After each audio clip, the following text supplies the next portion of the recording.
What's up, guys? Vic-Play-by-play here.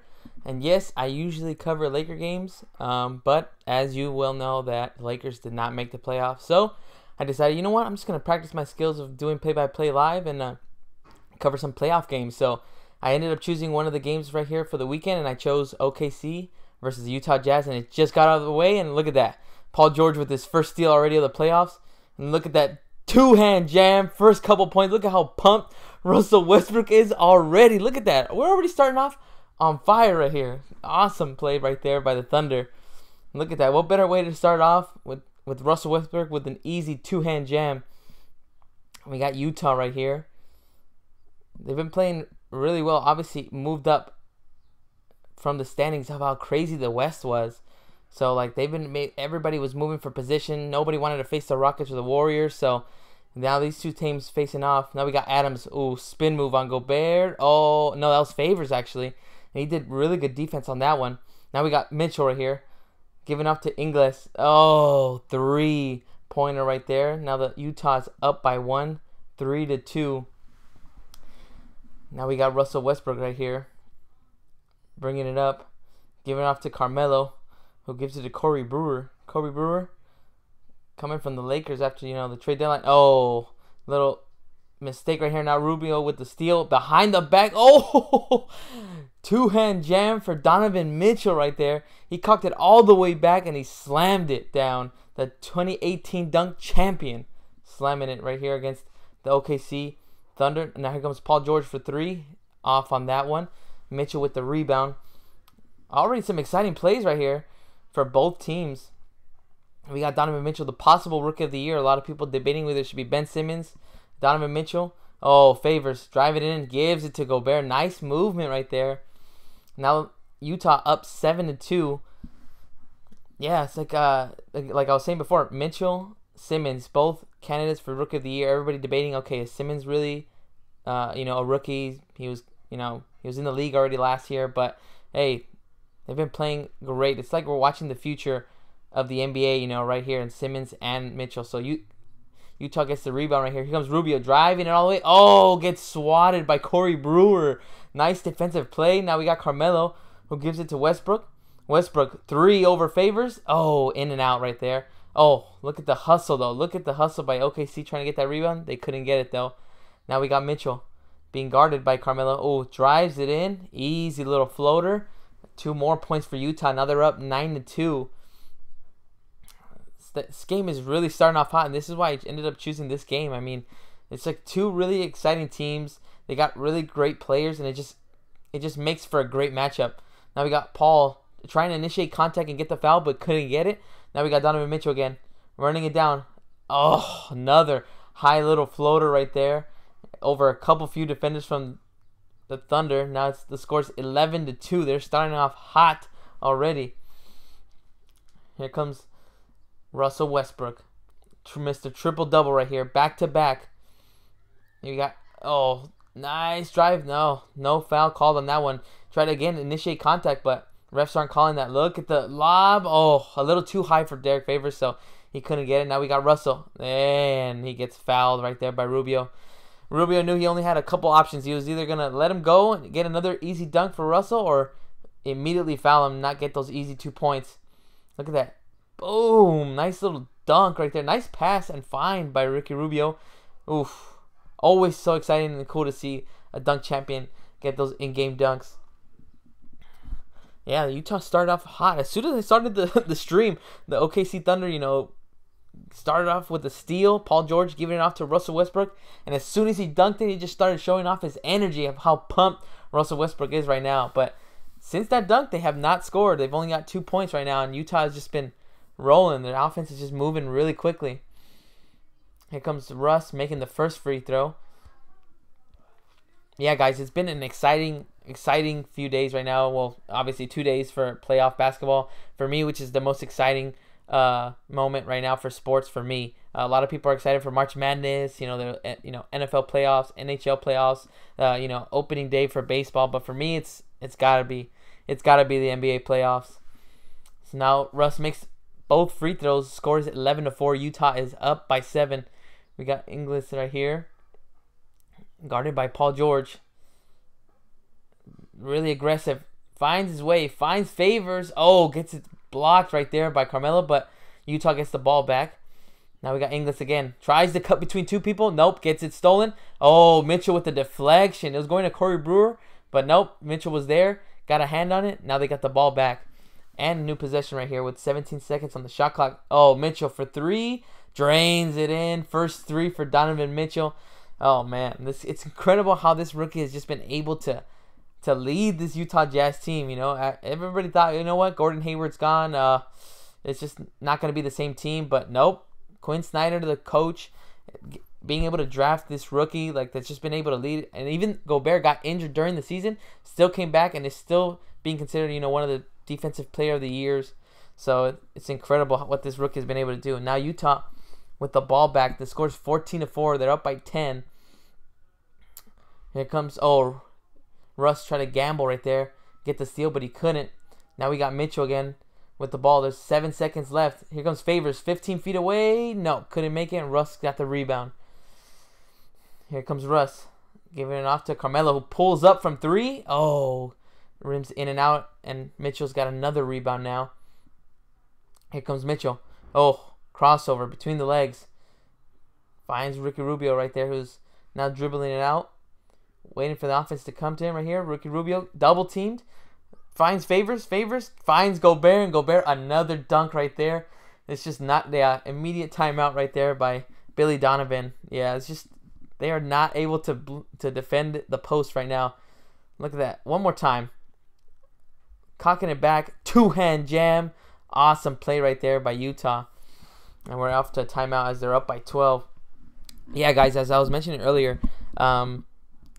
I've been, you know, it sucks that the Lakers weren't able to go to the playoffs. So, and I started this, you know, my YouTube channel way too late. So then, but yeah, like, so I decided, you know what, I'm just gonna start covering playoff games. Like, I enjoy basketball, you know, whether it's the Lakers or not. Obviously, I love the Lakers. You know, I'm really passionate about them, and I try to cover as many games as I can for them. But in the meantime, since they're not in the playoffs, I decided, you know what, I'm just gonna catch all these playoff games, see which one catches my eye, which one just kind of intrigues me a lot to watch. And what I really got excited when I saw the matchup was Thunder versus Jazz. I thought it was just going to be such an intense matchup just because of like the star power that each team has. Obviously, the Thunder have Carmelo Anthony, Corey Brewer. Well, not Corey Brewer, Paul George. Why would I say Corey Brewer? Anyway, Russell Westbrook, Paul George, Carmelo Anthony. You know, you got three all-stars on your team like that. And then we have the Utah Jazz, which has that, you know, this potential superstar that we are witnessing, you know, right now. And he's only a rookie, Donovan Mitchell. And he just kind of has that backup support of Rudy Gobert, who's one of the best defensive players in the league. And then we also have just, you know, a couple different role players that Utah has that's just been helping them get to the position where they're at in the playoffs, such as, you know, Jay Crowder. They got Ingles like that. Ingles to me is like, I'm pretty sure, I don't know if people have the same opinion as I do, but for me, Ingles is almost like the modern version of Manu Ginobili, of like kind of how he used to be in his prime with San Antonio. You know, whenever Utah needs a basket, when they need a three, Ingles will be there to score and hit that three. If they ever need kind of like a defensive play, Ingles will be there to kind of either help on the double team or get the deflection and then leads to a steal. He's just been really, really, really helpful and just a key role player for Utah. And again, like, they have obviously a great point guard in Ricky Rubio, who can just kind of, you know, that his main focus is just to kind of lead the team, lead the offense, and not just not kind of score is not his first, you know, that's not his first focus. His focus will always be, okay, find the open man and get those points. So yeah, I thought of all the series, you know, of all the obviously first round series, this one was, to me, the most exciting one. I was able to catch a few of the games yesterday too. I was able to catch the Warriors-Spurs game. I was able to catch the 76ers Miami Heat game. The Wizards and Raptors game was intense. So many lead changes, so many ties. But you know, that's what I love most about playoff basketball. You just kind of don't know where it's gonna go, especially if it's going down in the fourth quarter, going down the wire. The teams are tied. It's just so intense, and I love it. So we'll see how this series goes on. A lot of people kind of choosing, I think, obviously you see the star power of the Thunder and you're like, okay, well, they gotta be the favorites, right? But I mean, this this Jazz team just knows how to move the ball. As you can see, I think the broadcast is back. It's just that, look at Favors going up against Steven Adams. Nobody on Gobert. It's just like and then what's good is that they all know like where each other are at. They know where they have to be. They just have a really good ball movement, and they're proving it right now with this lead. So we'll see what tasks Billy Donovan gave the Thunder. Here comes Russ. Scores 16-4. Utah is up by 12. Russell, 20-foot jump shot, misses it right there. Gobert's got the rebound, giving it off to Ricky Rubio. We got 6 minutes and 25 seconds left in the first quarter. Mitchell going around the screen of Gobert, but gives it back to Rubio, top of the three-point line. We got 6 seconds left on the shot clock. Let's see what Rubio's going to do. Rubio takes a shot. Nobody contests it. They misses it right there. Now we got Russell bringing it up the floor. Finds Adams. Adams tried to find Russell Westbrook, but he couldn't do it. Now we got George for 3. Oh, and he drains it in. Looked like he was looking for the contact. He has his hands up right there. He ran into him. It looked like he almost ran into Steven Adams himself, and he still drained the 3 on it. So now the score's 16-7. Utah's up by 9. Now we got Mitchell trying to find the open man. He tries to find Gobert, but it's knocked off right there and out of bounds. So Utah will get the ball back. Let's check out that replay. Let's see if he runs into him. Yeah, it's Steven Adams, his own teammate he's running into. So, I mean, obviously the refs are not going to call that foul. But, yeah, like, it's so insane, like, how offensive players especially, are still trying to, you know, get the foul, give many foul calls as they can, you know, just kind of, it bothers me a little bit, but I guess they're trying to find any easy way to get a basket. So he got Paul George right here going against Ingles. Now we got Carmelo working on Favors. Jab steps. Boom. Nice little 18-foot jump shot. And now the score is now 16-9. Utah is still up by 7. We got Ricky Rubio bringing it up. Here comes Rubio giving it off to Ingles. Ingles going around the screen. We got Favors. Tried to find Favors, but he couldn't. Now we got Ricky Rubio. 20 feet. No. Misses that jump shot. Now Paul George with the rebound. Then we got George. You got Thunder. They're finding the rhythm. Almost loses the ball, but Carmelo has it now. Now we got Russ. One-on-one with Rubio. Decides to take a shot. Tries to bank it, but he couldn't make it. But they got the offensive rebound. Now George for 3. Boom! Second three-pointer for Paul George. An immediate timeout by Quinn Snyder. He was not liking how they were catching up already. They were up by 12. Now they're only down by 4. So, good timeout for the Utah Jazz. Look at this. Let's check out this replay. Nice offensive rebound by Adams. And look at that. George, you give him too much space, and he's just going to drain that 3 over you. Who's having kind of a slump at the end of the regular season. He just wasn't able to find his 3-pointer, you know, just like, I think it was almost after the All-Star break too, where he was just kind of, his percentage was just dropping and dropping and dropping. So it's good that now he's being able to find his groove and start hitting that 3, because at the beginning of the season he was just, it was almost automatic from 3-point land. But yeah, that's another thing I guess I love about the playoffs, is just how quick momentum can just change, you know, especially on your home court. The crowd is into it, you know, your whole bench is just into it like that. Every single play is going to matter, and it's going to just, you know, one single play can just change the whole momentum of the game. And it's just, those are the kind of things that I love about playoff basketball. And just like we're seeing it right now, they were literally down by 12 points. Utah looked like they were on a roll. And then look, after the timeout, the adrenaline started to go down. Now we got the Thunder pushing and pushing and pushing. Now we got Paul George hitting 2 straight threes, reducing the lead now to 4. Oh man, let's see. We'll see who's gonna help out. I think Paul George is leading the scores right now for the Thunder, and then obviously for Utah it's Mitchell, who's been hitting 3s, who's jamming it down already. It's so exciting, man. So exciting. Yeah, yesterday I was watching the, which game was it? The Pelicans versus the Trailblazers game. That game was really good like that. It seemed like, you know, the Trailblazers, I always thought that their home court advantage was just so great. Like the stadium just sounds so loud. The crowd just gets so into it.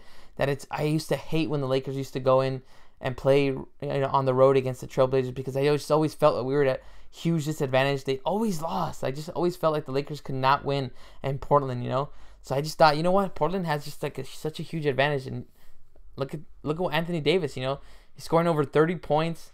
He's leading his team to victory, and like Lillard and McCollum weren't able to catch fire and score as they usually do. So they're the one road team now, and now two, because now the Indiana Pacers also won in Cleveland. So the Pelicans and the Pacers are the only two teams to win on the road.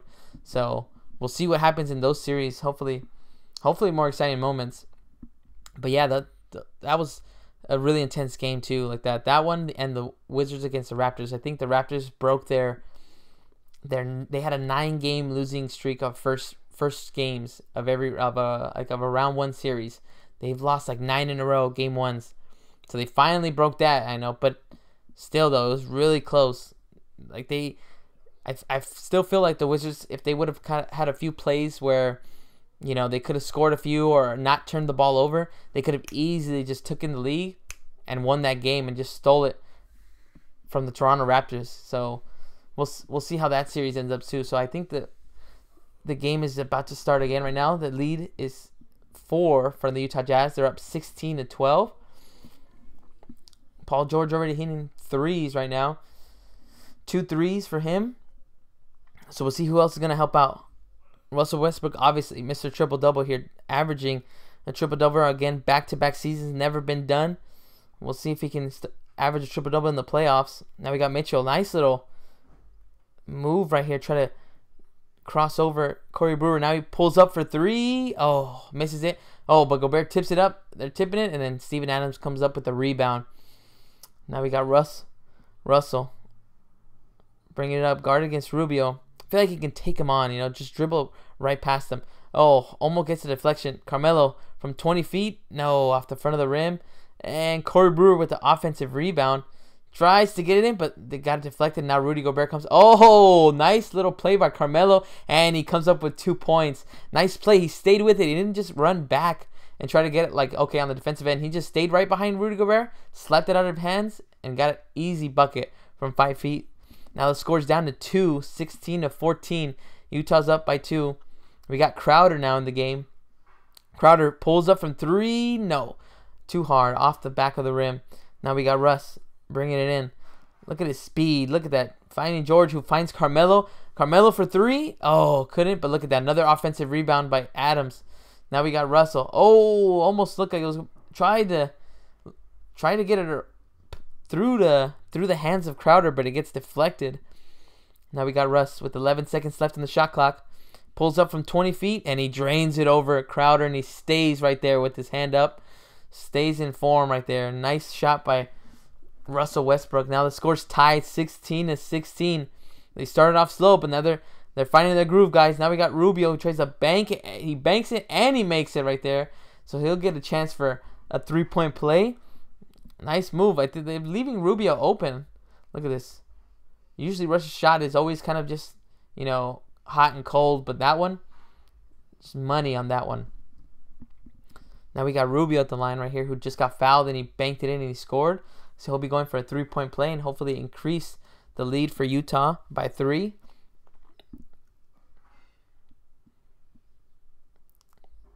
Look at averages for Ricky Rubio during the season.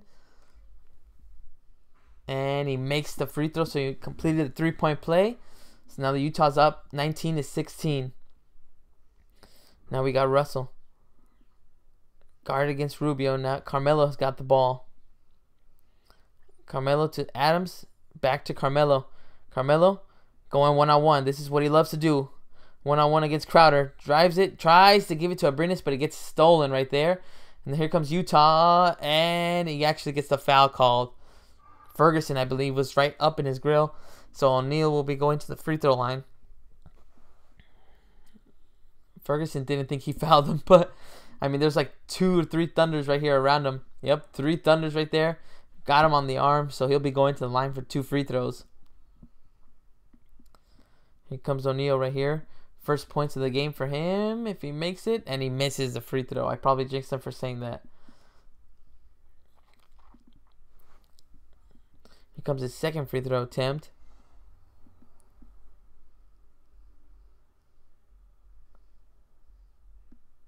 And he makes the second one right there. So he brings down the lead to 2. Brings up the lead by 4, actually. So Utah's up 20-16.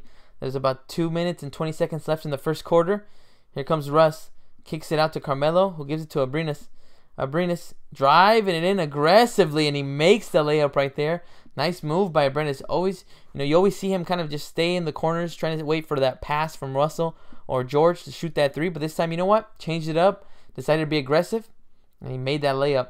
Now we got Mitchell, who almost loses in the backcourt. Now he's got to drive it in because there's only 8 seconds left on the shot clock. Oh, nice little layup off the glass right there. So we got increased the lead by 4. And there's seems to be almost going to be a turnover by the Thunder, but they get the ball back right there. We got Mitchell already with 9 points and 4 rebounds, and now we got a few substitutions. We got Raymond Felton coming in for the Thunder. They're about to give Russell Westbrook a little break right now so that he can come back in the second quarter fresh. Now we got Raymond right here leading the offense. Looking for Carmelo right here. Carmelo going one-on-one. Look at that. Easy. He just drove right past him. 2-hand jam. Vintage Carmelo Anthony right there. He's either going to give you that little jab step to the right and then just blow right past you to the left right there. That time he didn't even, I don't even think he had to do his jab step. I think he just straight blew right past his defender. So here come the Jazz right here with 1:14 left in the first quarter. Almost made the layup, but he couldn't make it right there. So now we got Felton bringing the ball up all the way. Takes it down coast to coast. Nice little move. He altered it in the air, got it away from the defender, and he scored. A nice play by Raymond Felton. Now that the game is tied again, 22-22. Less than a minute left. We got O'Neal right here with the ball. Going around, favor screen. O'Neal tries to give it off. Gets his own loose ball. Now we got Utah for 3, and it goes in and out, and Abrinas comes up with the rebound. Got like about a 20-second difference between the game clock and the shot clock. Now we got Carmelo. Pulls up from 3. Oh, there he goes again right there. He's finding his rhythm right there, whether it's the post game or his pull-up threes. He's got it. So now that gives OKC their first lead, 25-22. The crowd is going crazy in OKC right now. We got a 10-second difference. Oh, here comes Favors, driving it in, and he scores, and he gets the foul called, so he has an opportunity for a 3-point play. Look at this move right here. Nope, no jab step, just an easy blow by and a jam. Then look, you know what? He can't guard him right now, so I'm just going to pull up from 3. Makes it right in his face. Now we got Favors going up to the line. He's just scored the basket, so this is his chance to tie the game and make a 3-point play right here. So here comes Favors. It's been a pretty exciting first quarter already, guys. So many good plays by both teams. Here comes Favors' free throw attempt. And he makes it in, and he ties the game 25-25. So OKC will have the last shot of the first quarter. There's about 15 seconds and counting. We got Raymond leading the offense. We'll see who ends up taking the last shot. I feel like Carmelo wants it. I think he should take it.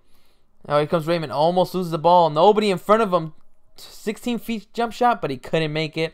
And the first quarter ends right there with a tie, 25-25. Guys, so many awesome plays already. A couple jams by Donovan Mitchell. A couple threes by George and Carmelo. Exciting matchup already, guys. So they're going, first quarter just ended right now. Look at that. Look at that emotion right there on Russell Westbrook. Look at the dunk by Donovan. All right, guys. Well, going on a break right now. Hopefully they come back soon right now for start for the second quarter.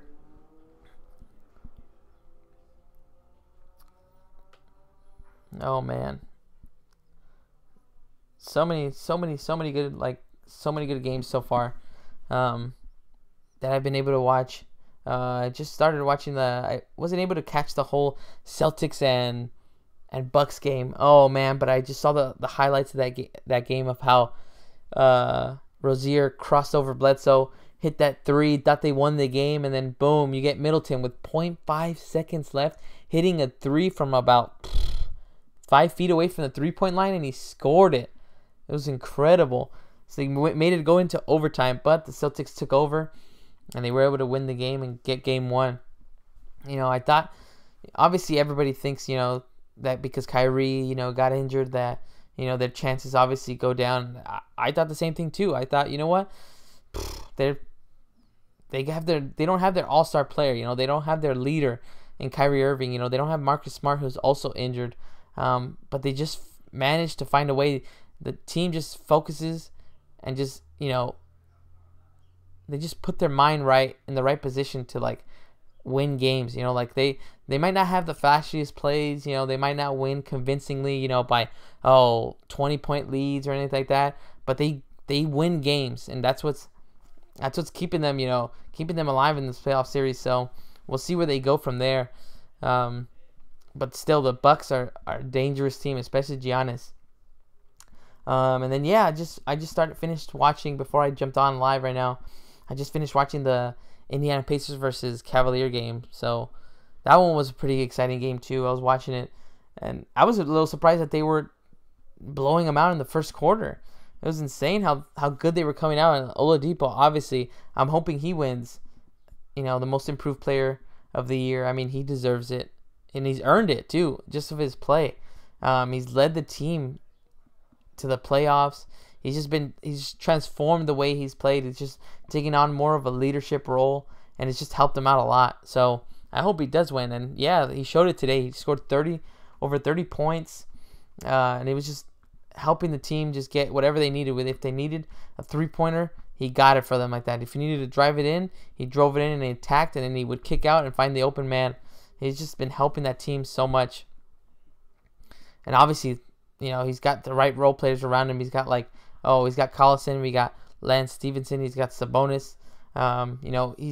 He's got Miles Turner. He's just got so many guys around him that the team can go far. And if obviously everybody would be shocked if they did knock off the Cavaliers in the first round, which would be crazy.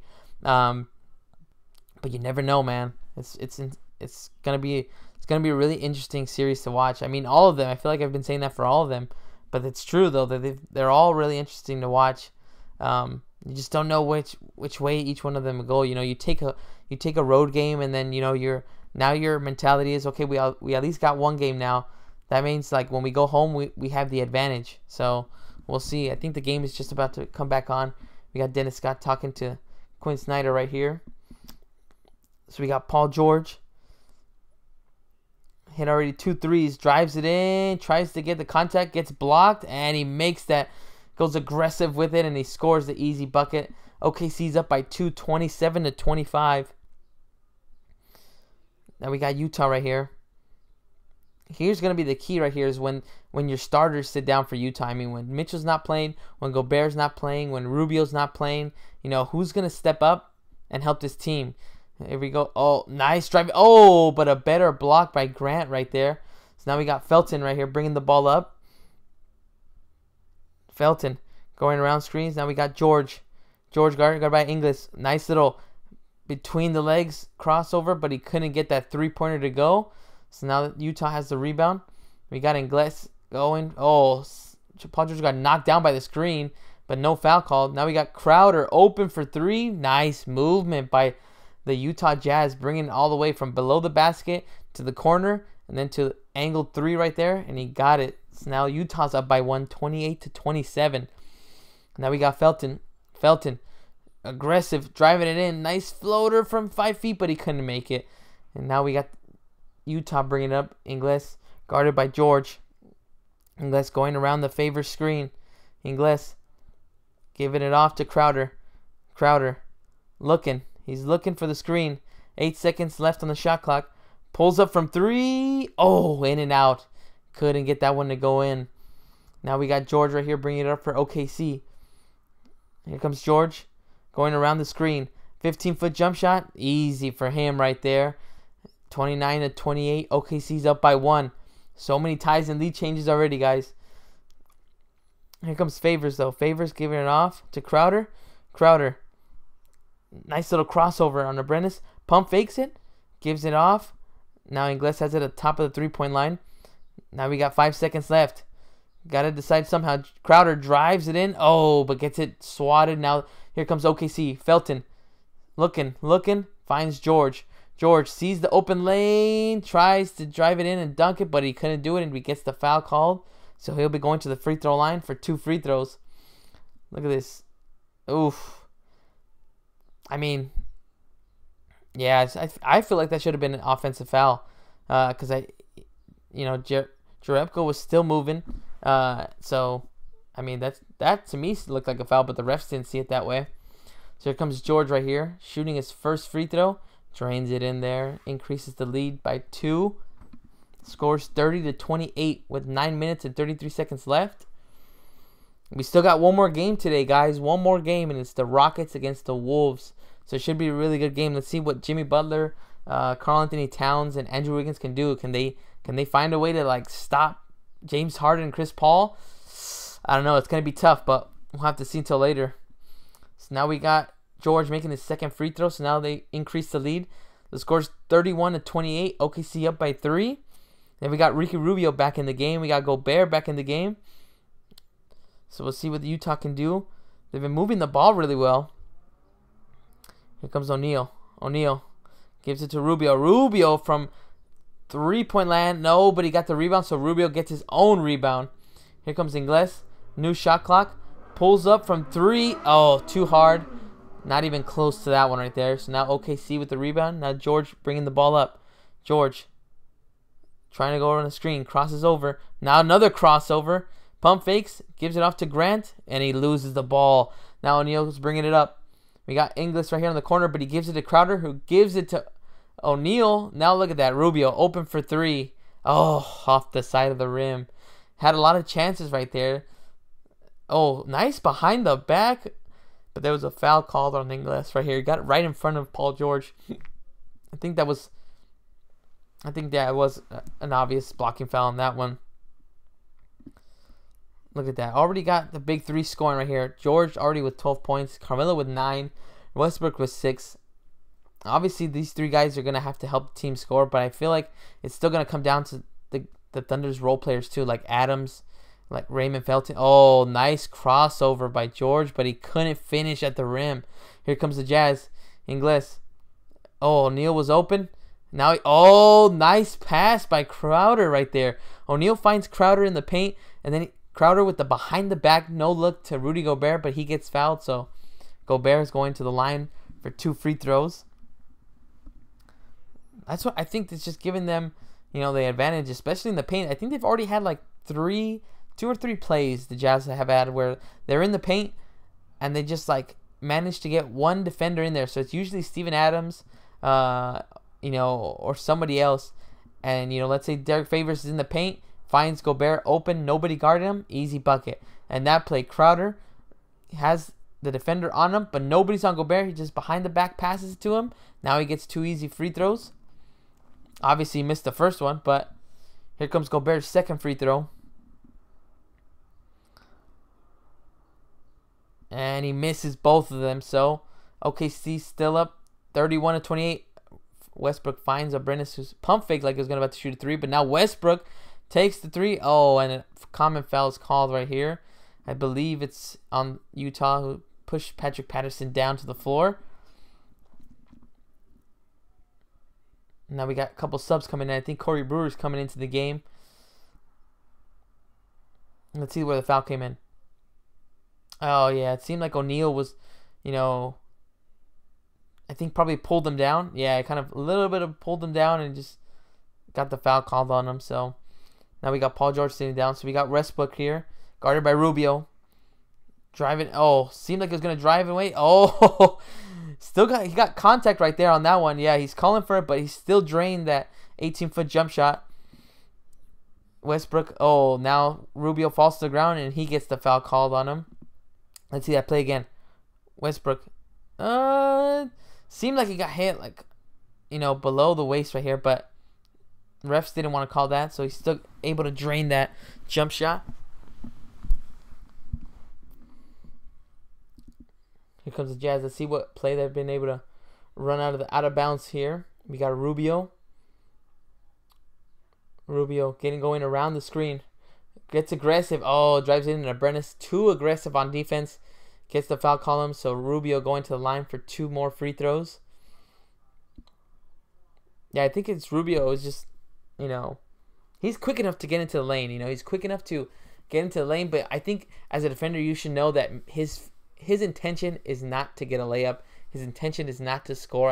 I still feel like if he's driving into the lane, he's trying to find that open man, that cutting man that's going to drive it in and just get the easy layup either for Gobert or for, you know, Mitchell or for Crowder or Ingles, whoever's the open man down under the basket or on the corner threes like that. So he's just really a killer at doing that. So I feel like if Rubio drives it in, I almost feel like he's not going to try to attack the rim as his first intention. So here comes Rubio's second free throw, and he makes both of them right there. So now OKC leads 33-30. 7 minutes and 47 seconds left in the second quarter, actually. Westbrook finds Abrinas, who pump fakes. Abrinas drives it in. Oh, gets it blocked right there by Gobert. He got a finger on it. Here comes O'Neal. Finds Mitchell. Oh, up and under. Oh, but actually an offensive foul was called. I believe it's on Gobert right there. So no basket. And OKC gets the ball back. Paul George seems like he's getting something worked on his knee. Yeah, Gobert was holding Abrinas. Didn't want to let him go through. That would have been a nice move if Mitchell would have made that. And reversing it right there. Switching it from one hand to the other. Here comes Carmelo. Gives it off to Abrinas. Abrinas pulls back from 3. Oh, drains it down. Another 3 for OKC. Look at the bench. They're hyped up. They got the lead now, 36-30. Here comes Rubio. Guarded by Westbrook. Rubio. Looking for the open man. Looking. He had an open shot. Pump faked, and now he goes over Adams, and he makes it. His jump shot. He's feeling his jump shot, which is a good thing. He's at least scoring. Now we got Westbrook speeding his way right here. He's backing down.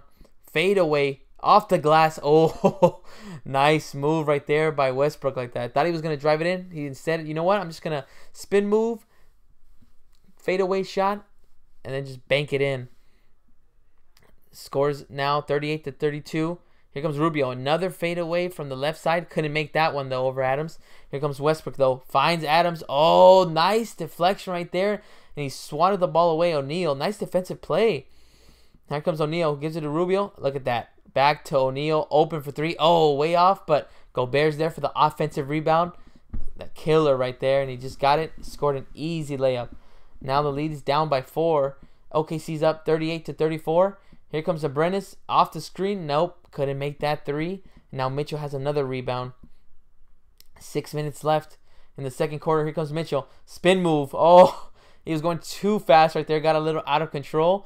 And he couldn't make that layup. So now here comes, turnover by OKC. Corey Brewer didn't seem like he had nobody around him. Westbrook just kind of threw too quick of a pass. But look, let's see that. See that fade away again.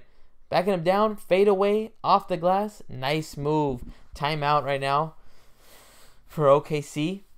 So now they're still up 38-34 by 4 points. Oh, man. Such a good game so far, guys. I mean, I'm really happy I'm able to, do play-by-play for this one. I was really debating. I really wanted to either do, I was debating to doing like the Cleveland or Indiana Pacer game, or I felt like doing the Warriors-Spurs game, but I kind of last minute decided not to do it. But yeah, I'm really glad I chose this one. This one's just such an exciting matchup. You just got so many star players that can have awesome moments in the playoffs. I mean, we got a rookie in Mitchell that can just go off at any moment. We got Westbrook, who's averaging triple doubles any game he goes out there. So I'm expecting him to average triple double in the playoffs. So we'll see who stands out right now. Right now, George is leading the Thunder right now. He's just been hitting from 3. He's been being able to drive it in and score. His jump shot is on, so that's a good sign for the Thunder.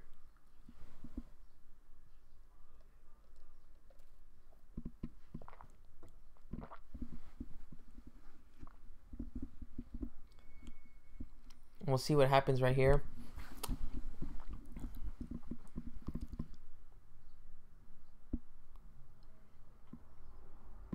I'm hoping. I just hope for a good game. I don't know who's gonna win. I feel like both teams are like really dangerous because I think out of these two teams, whoever wins is gonna face off against either the Rockets or the Timberwolves. But I'm pretty sure we all know that it's probably gonna be the Rockets unless something crazy happens. So it's gonna be tough. I feel like the Thunder can offer a good matchup against the Rockets. I feel like they've been able to beat them again in the regular season. But again, obviously everybody's gonna say, well, the regular season doesn't really mean too much, in the playoffs. But I feel like the Rockets are gonna get challenged a lot by the Thunder, and just that they have to guard 3 guys. So if it's Russell Westbrook that they're gonna stop, well, you got Paul George as an option, and if they can stop Paul George, well, then you have Carmelo Anthony that can still score right there. And if it's not all those 3 guys, then well, that'll be trouble like that. That's why I feel like the role players for OKC have to just kind of step up, whether it be, Grant, whether it be Adams, whether it be Raymond Felton. It's just like so many things that just have to go right for them to be able to knock off the Rockets, which would be tough. Utah would be a good matchup too against the Rockets. I mean, it'd be such a fun matchup to see Donovan Mitchell go up against Harden, go up against CP3. So we'll see what happens in these series. But yeah, I think for me, I don't know. I feel like the Thunder are probably gonna take this series. Just me personally. It'll probably go to 6-7 games. I think it's just gonna go, and I hope it does go 7 games. It's just I love seeing Game 7s when your playoff lives are on the line, and it's just you just see the best out of everyone, or you see the worst out of everyone. People that kind of just can't handle the situation. It's just those kind of moments that I love to see. So now we got the game back, guys. OKC's up 38-34. Here comes Rubio. Gives it off to Gobert. Gobert finds Mitchell. Mitchell. Guarded by Russell Westbrook. This is what I want to see. But he gives it off to Rubio. Now Rubio. 7 seconds left on the shot clock. Oh, finds Gobert. Too hard of a pass. Turnover. Here comes Westbrook. Oh, man. Look at the jam right there. Look at him stare at the crowd. Awesome play by Russell Westbrook. I love his slam dunks. I love it when he goes up and he just tries to hurt the rim. That's what I love to see. So now the score is 40-34. OKC's up by 6. Oh, and Gobert gets fouled, so he'll be going back to the line. Nice find by Rubio right there. Look at this. Oh, I thought they were about to show the replay. Interesting. Well, still, it was a nice little loose ball right there, and Carmelo Anthony just send it all the way to Westbrook, and Westbrook knew that there was a few defenders. Look at this. Slams it down right there, showing all the emotion that he has, showing how much he just wants to win. Here comes Gobert's first free throw, and he makes it in. Crowder coming into the game right now for Favors. Let's see if Gobert can make his second free throw. 5 minutes and 20 seconds left in the second quarter, guys. Here comes his second free throw. And he misses that one, and Westbrook gets the rebound. Now Paul George will bring the ball up and lead the offense. Here comes George. Finds Westbrook. Westbrook dribbling, shoots right over. Almost got his own rebound. He hit it right off the front of the rim. I thought he was about to get his own rebound. Now here comes Crowder. Finds Mitchell.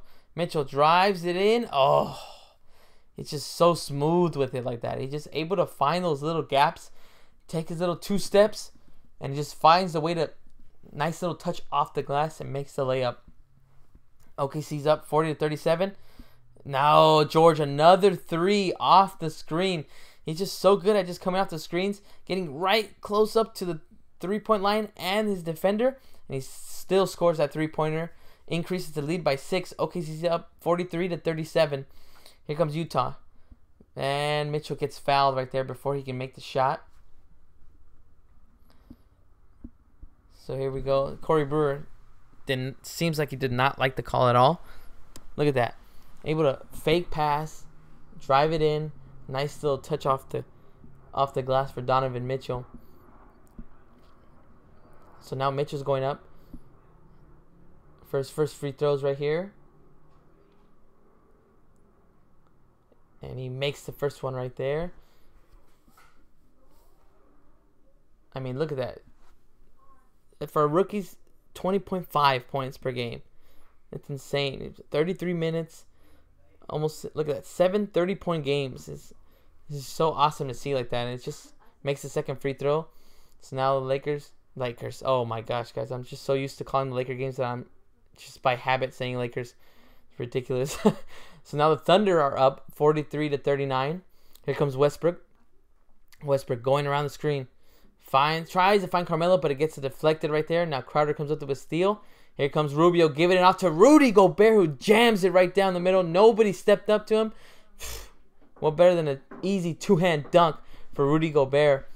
Now the score's 43-41. Look at that. Look at that find by Rubio. Sees that nobody is around Rudy Gobert. Steven Adams turning the other way. Easy play right there for the Utah Jazz. And again, it's just that ball movement that they've been helping them out, finding easy baskets in the paint. So Jazz are down by 2, 43-41. Paul George getting defended by O'Neal. Nice. Staying in front of him. Almost got the deflection. Here comes George trying to get the contact. Oh, he still made it. He was looking for the foul, but no foul was called. So now, another 2 points as the Thunder are up by 4 again. 45-41. And a three-pointer, and he misses it right there.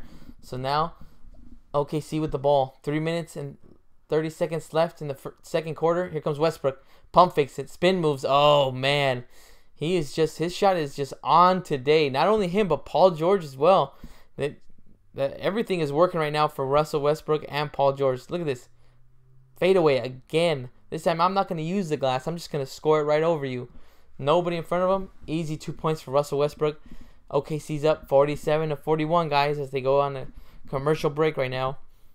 Gosh. It's just going back and forth right now. I think just so much momentum shifting both ways right now. OKC the Jazz started off hot. They were just scoring everything from threes to easy points in the paint.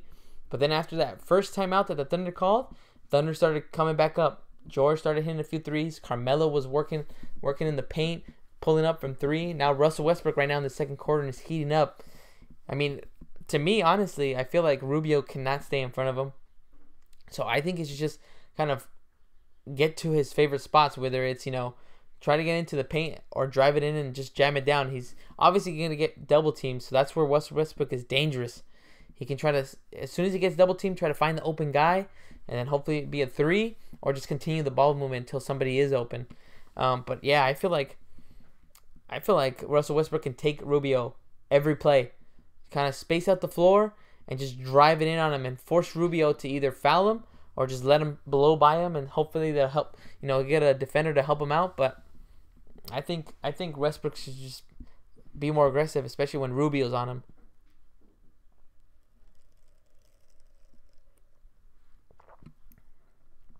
Oh man, it's been going by so fast. I think there's only a few minutes left in the second quarter as the Thunder are up 47-41. George has already been able to hit. I believe he has about 3 threes already. He's got 3 3-pointers. Carmelo's got a 3-pointer. Carmelo also, depending on who's guarding him, he's been able to get to his spots. Obviously, he loves working in the paint, jab stepping, and then hitting a fadeaway shot. So we'll see if we can do more of that. Steven Adams, I haven't really seen Steven Adams do much this game so far. Usually, Russell Westbrook always finds a way to get him to where he needs to be, get him in a spot where he can just do a nice little floater. But Steven Adams, hopefully he can actually, step it up in the second half.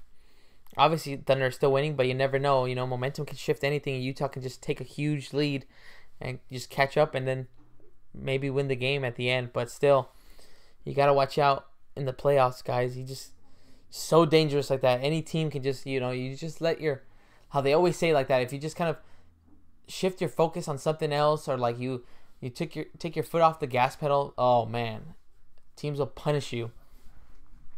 So we'll see what the Jazz can do. I mean, Mitchell's you obviously know Mitchell's going to get his points unless you have somebody just shift on him, unless Russell Westbrook wants to defend him all night.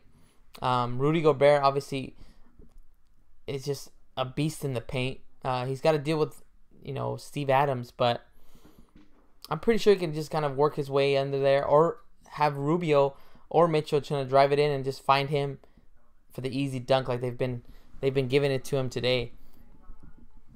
I think the game's about to come back on right now. Going over Donovan Mitchell's stats.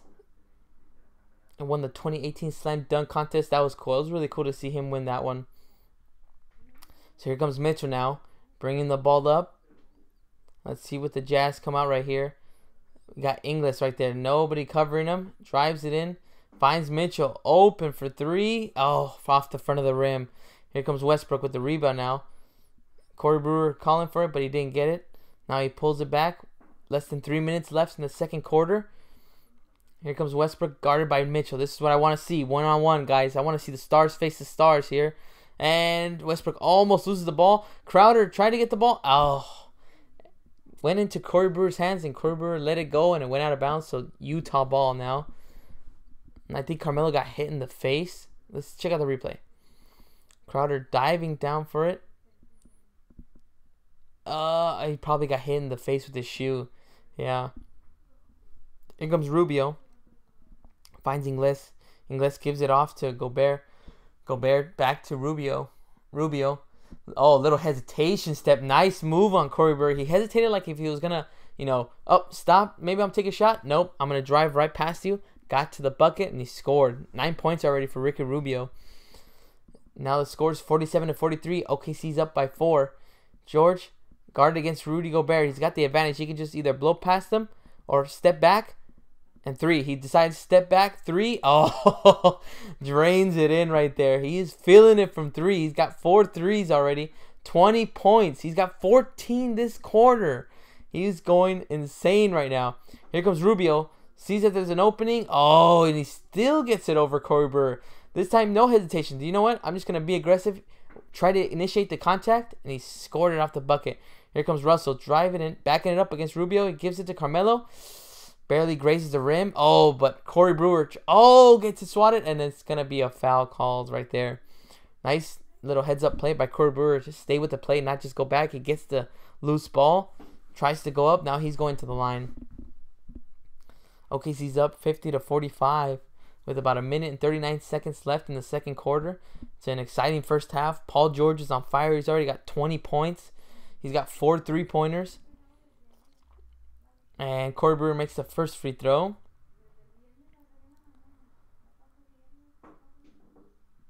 And we'll see if he can make the second free throw here and increase the lead to 7 points. Here comes the second free throw.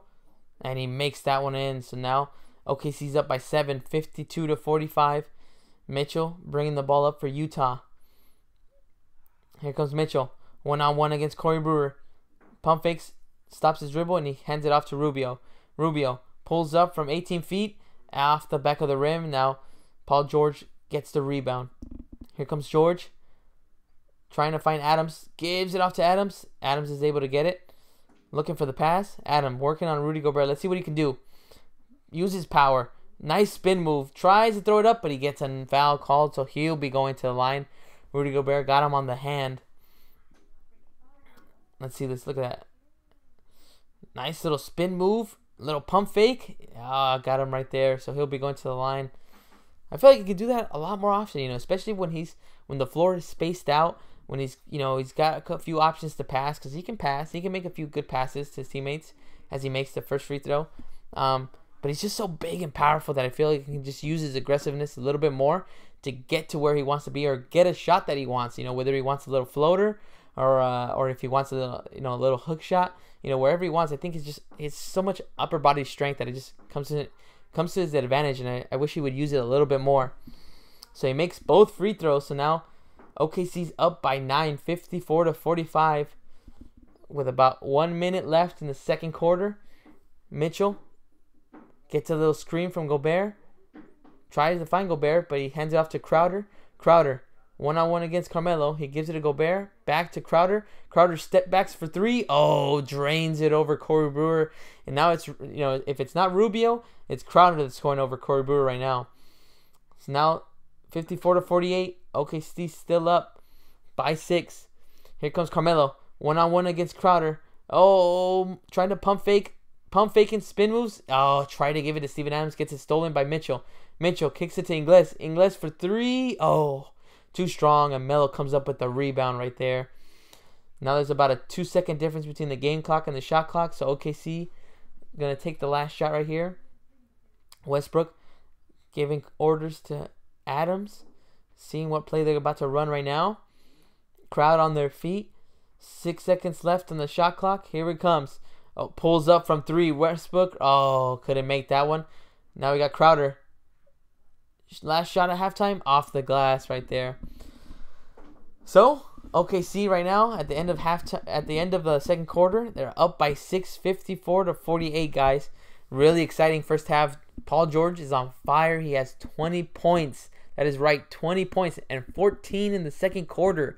He hit 4 3-pointers already in the game, and he's just been feeling it from hitting those threes.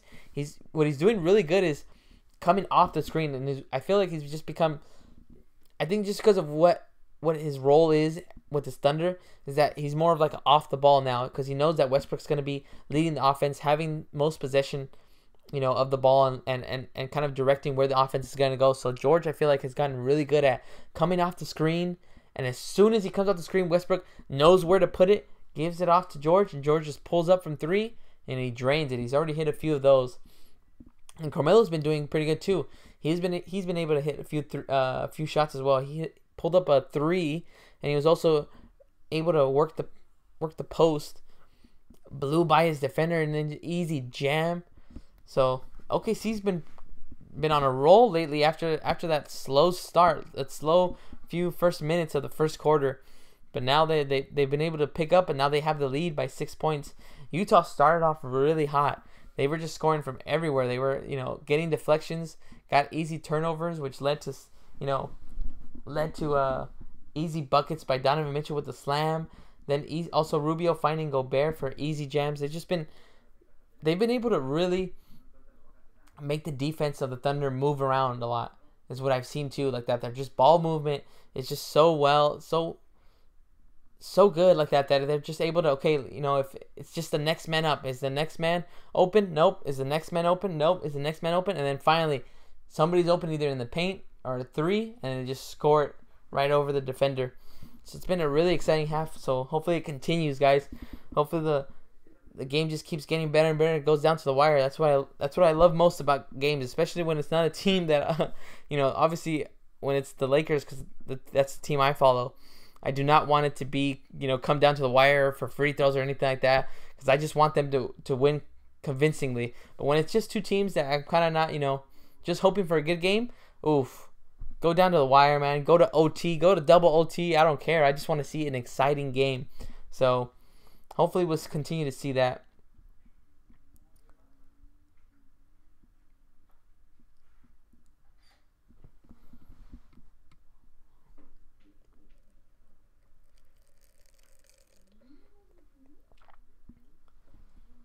Oh, man. Yeah, I think that for me, I don't know, guys. If you guys have been watching the game, let me know in the chat if what were your favorite plays if you guys were able to watch the game. Let me know what your guys' favorite play was for, again, right now, this game against Utah and the Thunder. Or if you've already seen a good play that you've liked for yesterday's games, let me know in the chat like that. I've tried to watch all games like that, especially yesterday. Yesterday, I tried to watch all 4 games, and they were all really exciting. I really liked that Wizards-Raptors games was just so intense.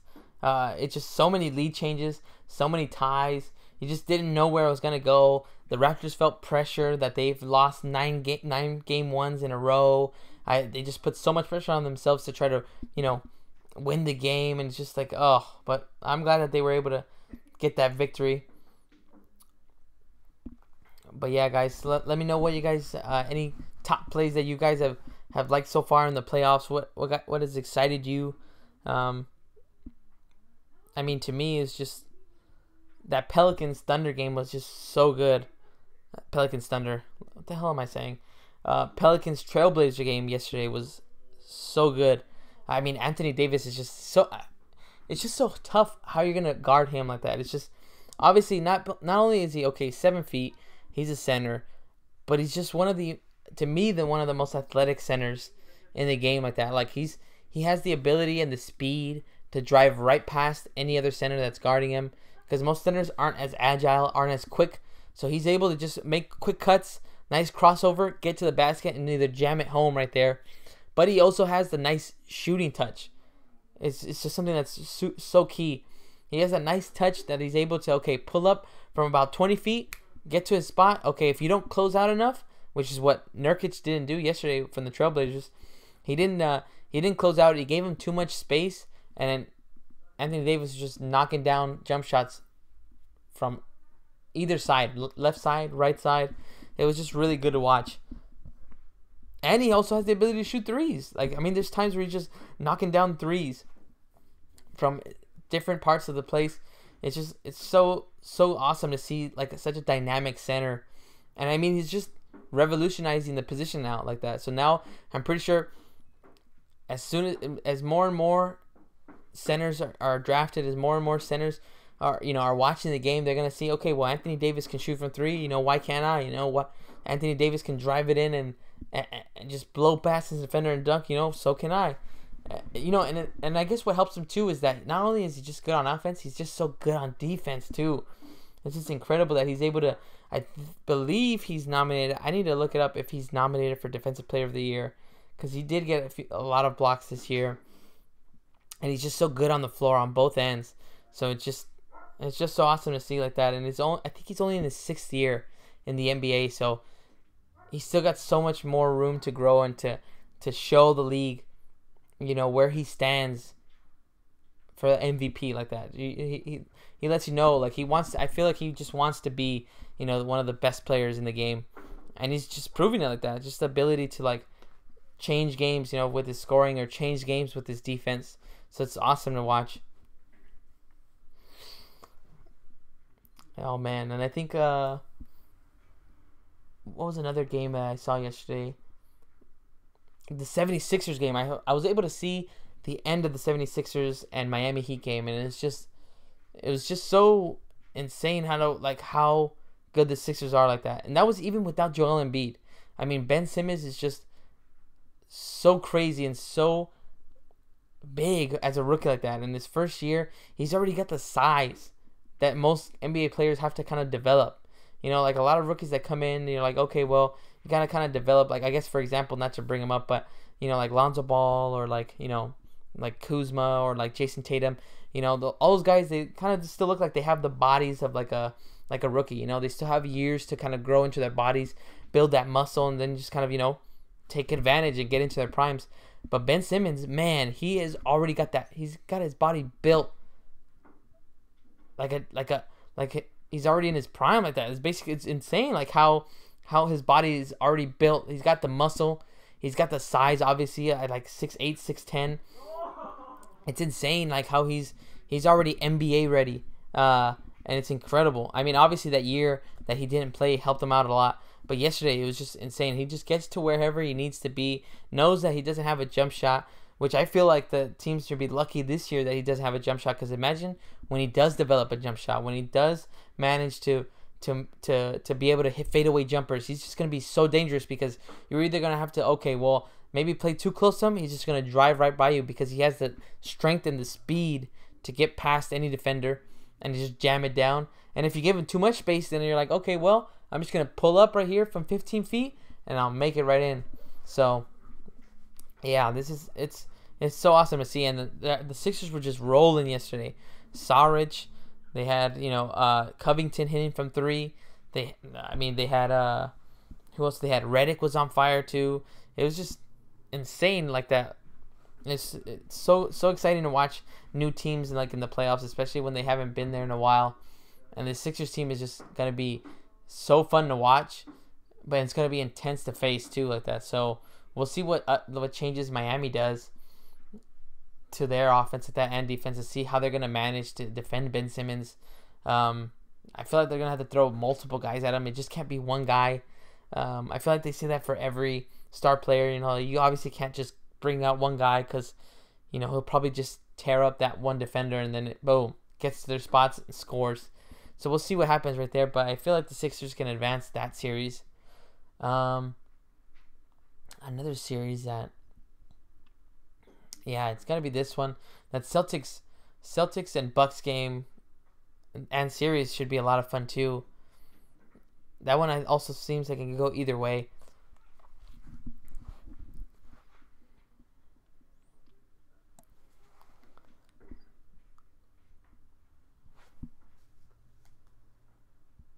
I think there's only a few minutes left before the game comes back on right now.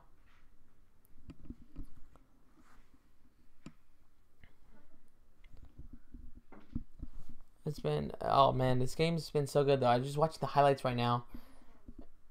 And it's just so cool to see like when the ball movement that Utah does. It's just awesome to see like how they're able to like kind of just move the defense wherever they want.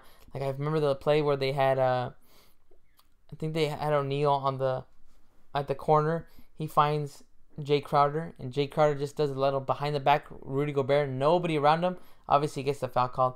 But it's those kind of plays that kind of like, you know, differentiate from just like a simple one-dimensional offense to, you know, like obviously a winning championship team like that. You got to have multiple options. You got to have multiple ways to score. And it's Utah just finds that way. You know, they can score from three, obviously. They have, you know, Crowder, Ingles. They have Mitchell. But then it's also like in the paint like that. They have Favors. They have Gobert. They just find so many ways to be able to move the ball and find that one open guy, and they're just so confident knowing that, okay, yep, they're going to be able to score this bucket like that, or they're going to be able to score this three. So we'll see what Thunder can do to kind of stop that movement. Obviously, they're in the lead. They're in a good place right now. But, again, guys, anything can change with that, especially how hot the Utah started in the first quarter. There's no reason why they can't start again in the third quarter same way.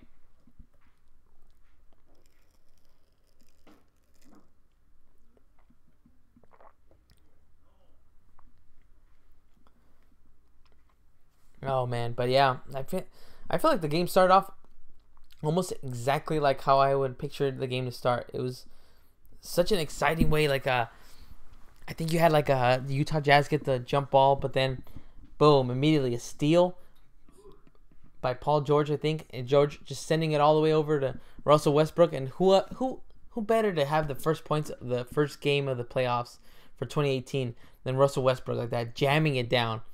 And it just, as soon as he slammed it down, he showed his emotion like that to the crowd, telling them if they weren't already pumped up for game one of the playoffs, then I don't know if that, you know, what else Russell Westbrook could have done to pump them up even more with that slam dunk. It was insane. And he's also had a few other, I think he had one more slam dunk where he actually just tried even harder to hurt the rim like that. That's probably one of my favorite parts of to watch of Russell Westbrook like that, is just how much intensity he has during the games like that, how much of an ultimate competitor he is. He's just so his mind is just so focused on like, okay, I'm only here to win like that. I don't care who the heck is in my way. I don't care who you are. As long as he has the ball, he's going to drive to the basket and he's going to score. And that's, I think, he's just been able to prove to everyone like that, and why he's been able to just show that he can try to lead a team to the NBA Finals. And just it's awesome play of just, oh man, triple doubles, back-to-back seasons. It's incredible. Nobody in the history of the NBA has been able to do back-to-back triple double seasons. So it's so awesome that he's the one guy that is able to do it. Now he has that record in his name, and I don't know how long it'll be until somebody else can do it. But you know, I wouldn't be surprised if he triple doubles again next year like that. I mean, I feel like he's in his prime right now. He's like, we're witnessing it right now. So hopefully it just kind of goes into his favor, and he's able to help his team make it past and make it to the Western Conference Finals, and hopefully make it to the finals again. But yeah, I think he's for me, I think watching the playoffs, I think, is always about like which players are going to stand out. And for, you know, Utah, obviously you're looking at the rookie Mitchell. He can obviously stand out. For OKC, you got three guys. Right now, Paul George has 20 points at halftime. So he's looking like he could stand out and make a performance. You know, Russell Westbrook is always ready to make a performance. You got Carmelo Anthony. But you also have other guys. Like, I think KD yesterday was able to hit like 24 or 25 points. Klay Thompson was on fire yesterday, scoring from everywhere, from threes, mid-range jumpers, fadeaways. It's just, I think the playoffs are just, some players are really made for the playoffs, and that, as cheesy as it may sound like that, but some players just kind of step up their game, and I think that's what a lot of the great players just kind of show. That it's like, okay, they have a certain mode for the regular season, but then they got another gear, another mode to jump into for the playoffs, like that, to show that they can take over a game and just help their team win. It sucks yesterday too. Yesterday, I think McCollum and Lillard they were in the first half. I think they were not able to score as they usually score in the regular season like that. Usually Lillard is automatic at home, and it just 3-point shot was just not falling. It wasn't a good game for them, but obviously they still have another game at home, so hopefully they can at least take that game and then go on the road and take a game at the Pelicans. So here we got. I see in the commercials right here for TNT, and tomorrow there's the Heat Sixers and Spurs Warriors. Yeah, Sixers, man, is such a fun one to watch. I was just talking about it earlier, like that, like about how Ben Simmons has just been able to get to wherever he wants on the floor and just find the open guy who gets the easy points, or just, being able to, use his smarts, use his high IQ, and be able to trick the defense into thinking that he's going to pass, and then just blows by past everyone and just dunks it home. But yeah, it's just so many exciting players like that. And I think it's just one of the things I love about the playoffs too is just so many exciting things are happening like that. So many exciting plays. You got so many games every day, so you have something to look forward to for like the next month and a half. But it's so awesome though. I'm hopefully, if work allows it, like I can try to watch as many games as I can, and hopefully record again, because it's just really fun to kind of go live and just talk about the game, show my emotion, especially when those crazy dunks like Mitchell and Russell Westbrook just had early in the first half. We'll see if we can get any more big plays. All right, guys, so the second half is just on its way to start right here. We got Russell bringing the ball up for the Thunder, giving it to Carmelo, who gives it to Corey Brewer. Corey Brewer pump fakes, gets Gobert in the air, drives it in right there, and he makes the easy layup. I'm sorry, that was Favors. So he pump faked, and he got Favors up in the air. But Rudy Gobert just kind of stood there, didn't challenge him, got an easy layup. The score is 56-48. OKC is up by 6. We got Favors guarded by Melo. Here comes Favors, going one-on-one, backing his way up, and loses the ball. Oh, and he lost the ball right there. Turnover for the Utah Jazz. Now the Thunder get the ball back. Already just a minute in, and already first turnover for the Jazz. Now we got Russell Westbrook. Gives it off to Adams. Adams going one-on-one against Gobert. Let's see what he does here. He's got a spin move. Spin moves, pushes his way in. Oh, Gobert, nice defense right there. He stayed with it. He wasn't going to let him just, okay, I'm not going to let you go over me. You're just going to have to try to go through me, either foul me or just try to shoot a floater over him. Adams tried to shoot it up, and he still got a deflection on it. Here goes Mitchell, between the legs, guarded by Melo, gives it to Rubio. Mitchell gets it back with 7 seconds left in the shot clock, pulls up from 3. Oh, man. Look at that 3, swish, nothing but net over Carmelo.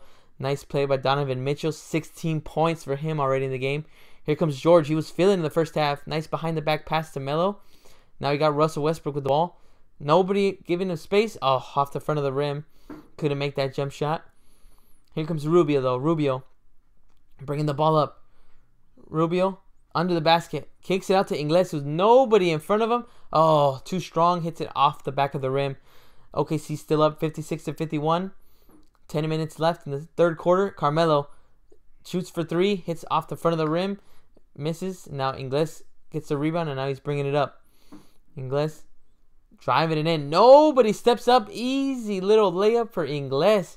Nice play right there. Recognizing that, okay, I'm just going to go around the screen. Nobody came over to help on defense. I'm just going to drive it right through. Makes it easy for Ingles. Now here comes Paul George. Nobody near him. Ingles fell from a screen. And another 3-pointer for PG-13. That is 5 3-pointers right there. He's got 23 points already tonight. Look at that. He's feeling it right now. Now we got Rubio bringing the ball up. Guarded by Westbrook. Here comes Rubio. Rubio, spin move on Corey Brewer. No foul called, but he got his own rebound. Nope, Corey Brewer with the deflection. Oh, Carmelo. Nice play. He was about to go out of bounds. He was able to run, catch up, tip it to PG, and now he's got the ball. Here comes PG-13. Ingles guarding him. He gives it off to Steven Adams. Gets the nice little 5-foot floater, but he couldn't make it in. Now we got Mitchell. Bombs it over. No, he tried to bullet the pass to Ingles, who was on the other side of the court. Way too high. Now another turnover for Utah. Got to watch out with these turnovers because this can just hurt the team, especially with OKC the lead. Oh, here comes PG. Oh, another 3 for PG. He's got 6 3-pointers and 26 points. He's feeling it. He's on fire right now in a timeout by Utah. Everywhere on the floor, from any side of the 3-point line, he's just... Finally, look at that. Mitchell gave him way too much space. He was in front of him, but still too much for him to set up, square up to the basket, and make the 3. So Utah calls the timeout, and we're on a commercial break right there. Jeez, guys, PG-13 is feeling it right now. It's incredible how he's just been able to find his groove and just make from 3 every spot he's been able to get. Whether it's coming off the screens or if he's just open right there. Like earlier right now on the play, he went around the screen, Ingles got hit by the screen, he fell on the ground. Nobody in front of Paul George. He got the ball, waited, squared up, took his time, and he drained the 3. Now on this one, again, you think, okay, Mitchell's right in front of him. He's like, okay, I gave him like maybe about a foot of space in front of him. Still too much for Paul George. Still too much. And he drained it right over Mitchell. And he's just gotten 2 threes already. He's got 6 threes in the game. How many is he going to end up with, guys? I don't know. Let's see how many he can. Hopefully, he's able to play more of the game. But it's exciting to watch. Let's see how many points he ends up with today. He's got 26 already. I thought, I always feel like, oh man, especially when a player is hot in the first half, I always get worried like, oh man, are they gonna be able to, keep up, the momentum and keep up their groove and their rhythm in the second half after, kind of relaxing for 15 minutes. The adrenaline is kind of going down. But no, I mean, it seems like Paul George is still feeling it. He's got 2 3-pointers already in the third quarter. And it's just amazing to watch. Now I want him to keep getting the ball. I want him to keep shooting 3s because he's just draining everything he's touching right now. And Utah's, they're going to have to put somebody on him. I think they're just trying to switch it up. They had Mitchell on him. They had Ingles originally on him. So we'll see how they're going to do it. I think they would probably have to throw Crowder at him and see, try to see a mix of players. See if they can kind of change up his rhythm, alter a few of his shots, make him miss a few, and then hopefully slow him down. But at the rate he's going with 6 3-pointers, that's going to be tough. And a good job by Westbrook, too, to be able to find him, too. Knowing that, yep, this guy, I think it's just such a key for him is that Westbrook's got to pay attention that, okay, Paul George is on fire right now. Like, he's feeling it. So, obviously, you don't want to just keep giving him the ball because then the defense will start double-teaming him. But still, move the offense around. Try to get Paul George that open shot so that he can just catch it, shoot it, or make him create his own shot. But right now, it's just working in his favor.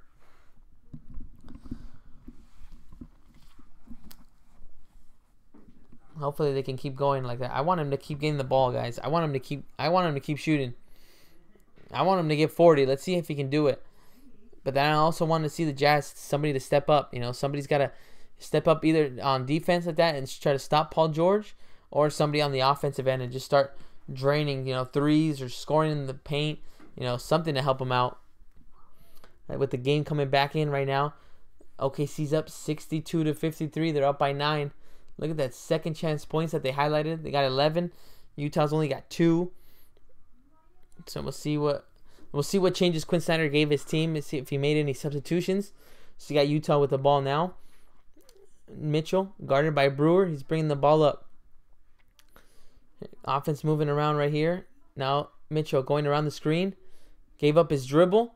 Gives it to Favors. Favors to Ingles. Ingles. Oh, nice little move past Paul George. And he drains the nice little left-handed floater. Scores 62-55. OKC's up by 7. Here comes Brewer, giving it off to Westbrook. Westbrook waiting for that Steven Adams screen. Here he comes. Oh, throws it away, but Paul George is there. Here we come. Paul George, gets nice little deflected by Rubio behind him, and a turnover for OKC. So now here comes Utah. Rubio, guarded by Adams. He's got the speed on him. Let's see if he can do the drive by him and try to find the open man. No, he gives it to Mitchell. Mitchell gives up his dribble again, but he wants it back. He's got it. He's got Steven Adams. 5 seconds left on the shot clock. Drives right past him. Oh, too strong off the backboard. Now Westbrook tosses it all the way out to Corey Brewer. Corey Brewer tried to take advantage of Rubio, but he couldn't. Now he gives it back. Now Westbrook. Westbrook tries to sneak it in. Couldn't do it. Getting double teamed. Pump fakes. Oh, tries to initiate the contact, and he does. And he got the foul, so he'll be going to the line. Ingles doesn't feel like he got called for that foul, right? You know, like he feels like, oh, you know what? It wasn't me. He created the contact. So Westbrook going to the free throw line. First time this quarter.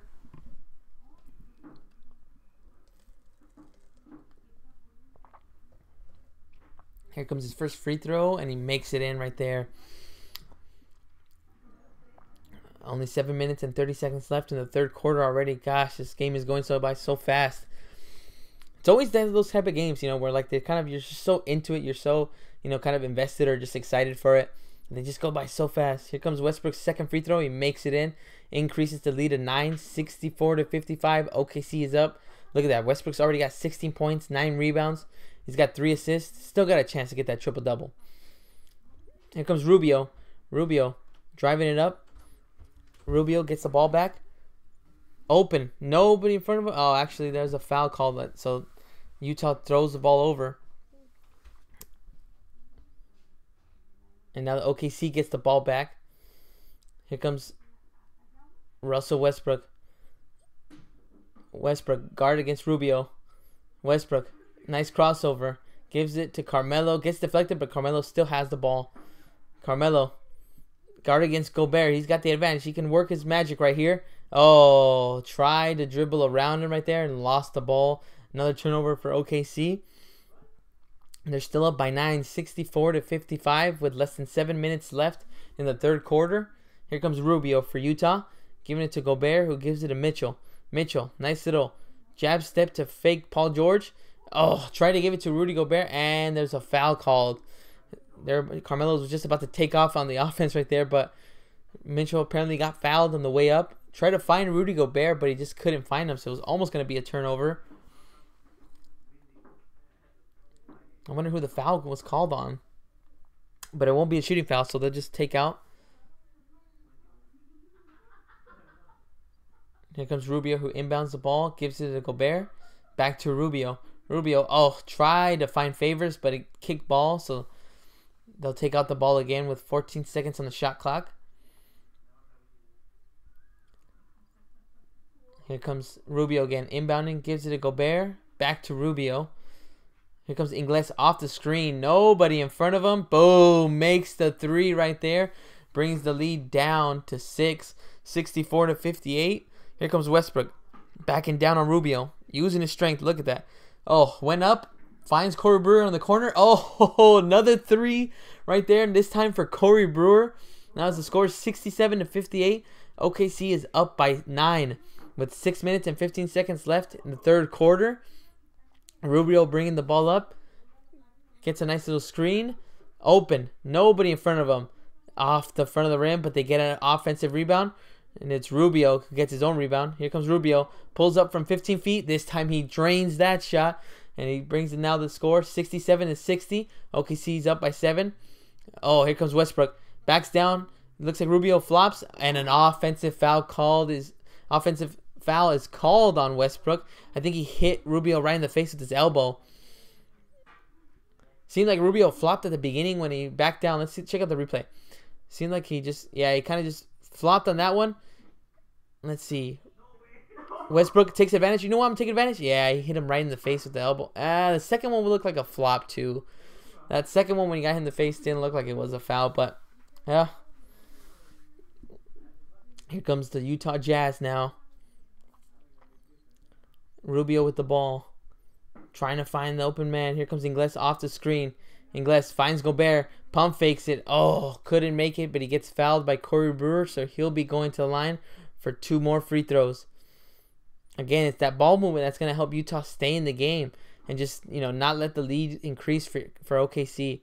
They just got to keep moving the ball until they find it, because they're just really good. All of their starters are at least, above average in passing like that. They can all find that open man. They just know where each other are going to be. So I think they should just kind of keep going. And Gobert misses the first free throw. As they show the schedule, I think the next game they have right here. Let's see. They're showing San Antonio. I guess they were showing the next couple games for the next couple days. Here comes Gobert's second free throw. Let's see if he can decrease the lead. And he does. The score is 67-61. And a foul is called immediately right there. That was pretty weird. Like that, Jay Crowder immediately fouled Westbrook right there.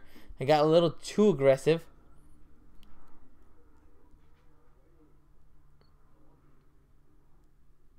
Let's see. No, yeah, they just got way too aggressive. They got tangled up right there. His feet got tangled up. I guess it was an off. I guess it was like an off-ball foul, which is weird. No, but now the Utah's. I guess the refs are gonna take a look at it. We'll see. Seems like a really weird play.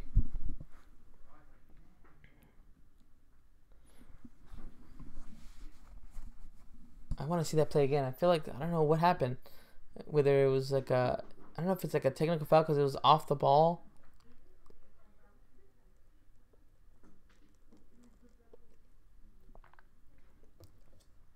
Okay, so we got Crowder. Westbrook anticipated that there was going to be contact. Yeah, it seems like he pushes off, but Crowder has his foot right on. His right foot tangles up with Westbrook's left foot, and that's why Westbrook falls to the ground. So we'll see what the refs call right here.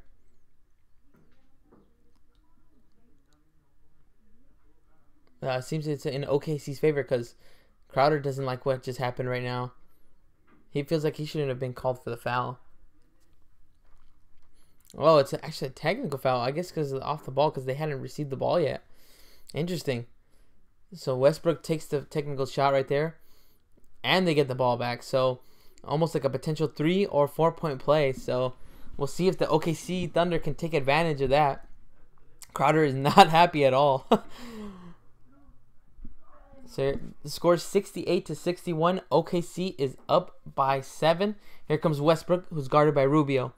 Westbrook goes around the screen, finds Carmelo, top of the 3-point line. He's got the height advantage right here on Rubio. He's got the speed on him as well. Takes a 15-foot jump shot. Couldn't get the friendly roll, and a foul is called on the floor right there. I think it was on either Crowder or Gobert. Fouled Steven Adams.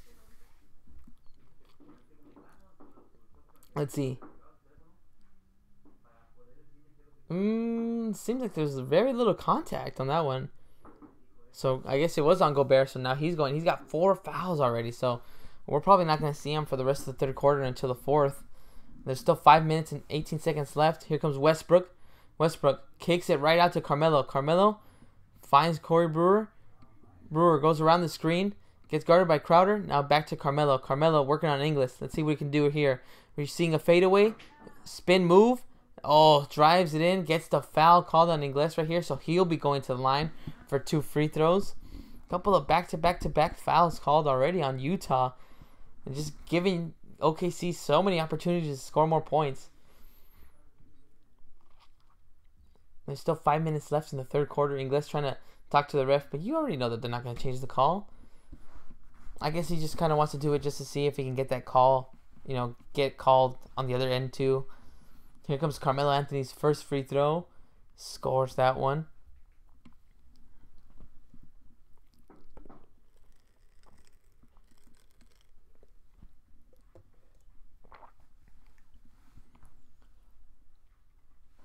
Here comes Carmelo right here. I'm about to take his second free throw. They're up 69-61. Let's see if he can make the lead at 9 points.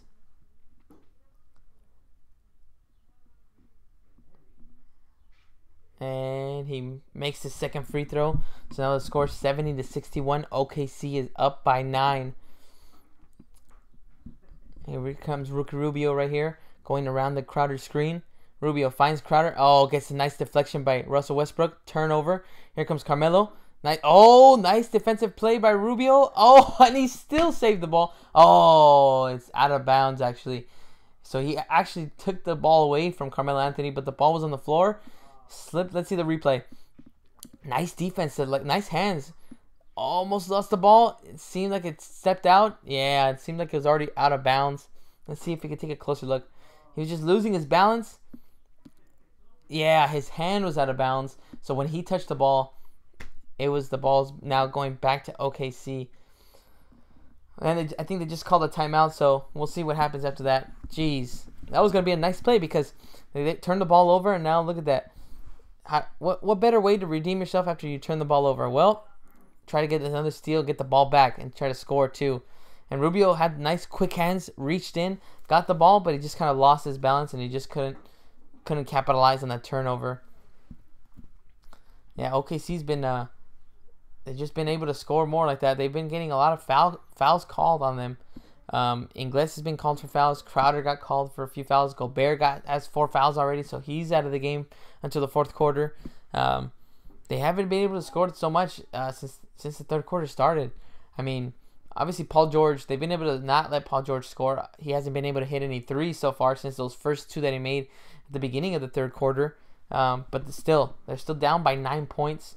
They just have to figure out a way to stop anything that OKC does, but it's obviously easier said than done. I mean, Russell Westbrook's speed alone, he can just simply drive it in, and he just always seems to know where his teammates are. He kicks it out cross court to Carmelo Anthony, who can just move the ball around, and they're just finding the open guys.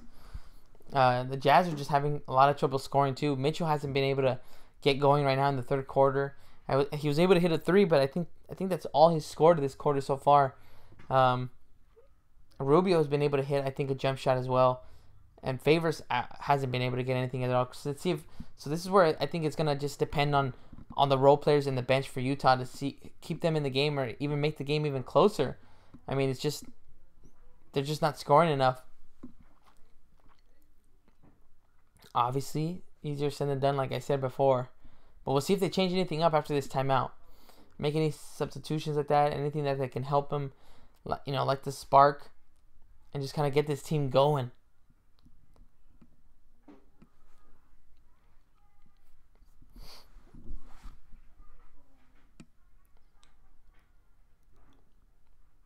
Guys, let me know in the chat if you guys are gonna watch any other games, or what other games have you watched of the playoffs. What have been your favorite plays so far of this game or any other game, really? I remember, I think, yesterday, the Golden State Warriors versus San Antonio Spurs, JaVale McGee was able to block LaMarcus Aldridge. He had a nice play on that one like that, and I think it led to a KD 3. It was just a nice play. I think he had a really good game. I think he had like 15 points. He was just playing really aggressively like that, and it's something that I don't think most of us have seen JaVale McGee play like that. So it was really awesome to see him kind of be aggressive like that and just get into the paint and just score. And it was just they were finding him. Like KD found him for an alley-oop. It was just it was really good to see him play like that and get his moment in the playoffs. So we got the game coming back now. Let's see what changes Utah does that can help them stay in this game right now. They're only down by 9, which isn't a lot, but still, if you're not able to bring that lead down, it's just gonna make it even harder in the fourth quarter. Here comes Brennis for OKC. Almost lost the ball in the paint. Tried to slam it off somebody else, but he couldn't do that. And it's a turnover and a foul called on Corey Brewer right there. So Utah will take the ball out. There's 4 minutes and 38 seconds left in the third quarter. OKC still up 70-61.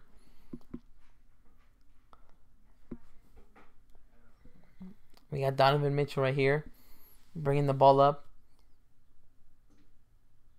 Let's see what he can do right here. Here comes the offense moving around. Here comes Mitchell. Nice little 15-foot jump shot off the back of the rim. Too strong on that one. It was a good shot, but just couldn't get a clean look at that one. Here comes Westbrook, backing it down. Look at how Easy just gets to his spot. Couldn't get it, but Steven Adams is there to pick up the pieces and just tip that ball right back in. Here comes the Thunder again, 72-61. They're up by 11. And oh, that was going to be another turnover, but it's actually a foul. So now Utah gets the ball back. 4 minutes and 6 seconds left in the third quarter. Gobert, already 4 fouls. He's not going to be able to probably come back until maybe close to the end of the third quarter or the beginning of the fourth. Here comes Mitchell. Oh, finds Favors. Favors gets the ball. Oh, couldn't get it. Steven Adams, nice defense to put his hands up and get a deflection on that one.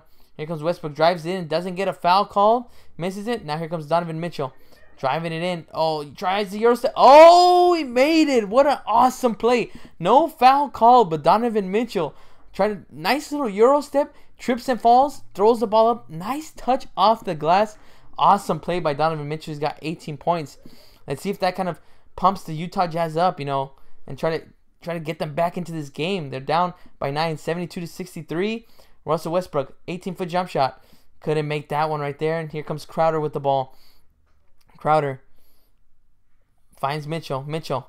Oh, nice little jab step. Looked like he was about to drive it in. Nope. Pulls up from 3, and he makes it in. He's got the last 5 points for the Utah Jazz, bringing down the lead, 72-66. OKC still up by 6. Westbrook going around the screen, finds Carmelo open for 3. No, too strong. Here comes Mitchell now with the rebound, kicking it out to Crowder. Crowder looked like he wanted to shoot for 3. Almost turned over, but O'Neal reaches up and grabs it. Now here comes Mitchell again, guarded by Brewer. Mitchell pulls up again, same spot. Oh, too strong, and he couldn't make that 3. Thought it was going to be 2 back-to-back threes, and he fouls Westbrook from behind. So Westbrook will be going to the line again right there. Nice move. I hope they show the replay of when he made that nice layup like that. Thought he was going to get the foul called. He did a nice little Euro step, and again, he's just so, even for how young he is, it's just so crazy how skilled he is already, and like how high his IQ is, like that. He knows, okay, driving it in. I think there was only 2 defenders on that play on the fast break. I'm just going to attack this guy like he's either going to have to foul me or let me take that easy layup. So he just decided, you know what, I'm just going to go Euro step, goes around him, and then he ends up tripping and falling, but still has the ability and the strength to throw the ball up off the glass, and he makes it. Awesome play. Here comes Westbrook's second attempt, and he makes it in. The score is 74-66. OKC is up by 8. Here comes Utah. Oh, almost gets it deflected by Carmelo right there. 2 minutes and 20 seconds left in the third quarter. Nice move right there. Oh, gets it stolen. Here comes Westbrook. 1-on-1 against Crowder. Goes right up against him. He wasn't going to go up and foul him again. Easy layup right there for Russell Westbrook. Score is 76-66. 10-point lead right there. And another turnover for the Jazz right there. He thought he was going to get the foul called, and they just let the ball slip out of bounds. Look at that play right there. Nice deflection by Carmelo Anthony. And look at Russell. The speed he's coming down to like that. And there's just no way he's just going to stop his upper strength like that. He wants the contact. He wants it. He's just going to use it against you to try to get the foul and still either dunk it on you or make the easy layup. OKC's up by 10. 76-66. Less than 2 minutes left in the third quarter. Here comes Paul George. Going 1-on-1 between the legs. Pulls it back over O'Neal. Oh, PG-13. He's back at it again. He's still feeling it. Just because he hasn't shot it doesn't mean he's not on fire right now. Gosh, he's got 29 points already. 10 for 15. Here comes Mitchell. Nice little crossover to the left. Tries to go over. No foul called. And now Paul George with the rebound. Paul George going around the screen. Pulls up for 3. Oh, couldn't make it. I wanted that one to go down too. I'm pretty sure all of OKC wanted it too. Here comes Mitchell with 1 minute and 17 seconds left in the third quarter. Mitchell being guarded by George. He gives it to Crowder. Crowder back to Mitchell. Guarded by George. Mitchell goes into the lane. Tries to get a floater. Gets his own rebound. And he still scores. Nice hustle by the rookie right there. Not giving up on the play. Seeing, okay, you know what? Nobody's boxing me out. I'm going to get my own rebound and score the easy basket. He's got 23 points. He's leading Utah. Here comes George. between the legs. Trying to work his way around. Loses the ball. Nice defense by Crowder. He double teamed him right there. Now he lost the ball. Turnover for OKC. Now Utah gets the ball back with 48 seconds and counting in the third quarter. OKC is still up 79-68. Up by 11. Mitchell waiting for the offense to run right here. You got Crowder. Crowder sees the opening right there. Gets the blocking foul called on Grant. So he'll be going, I think, to the line. I think they're in, I don't know if they're in the bonus or not. Look at that. Between the legs. Right to left crossover. Look at that. In movement right there. In the dribble. Boom. Nice little move right there. Look at the bench for OKC.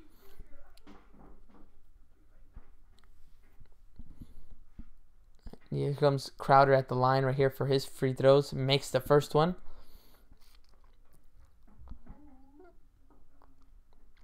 Let's see if he can make the second free throw and reduce the lead to 9. Crowder's got 7 points and 3 rebounds so far through 3 quarters.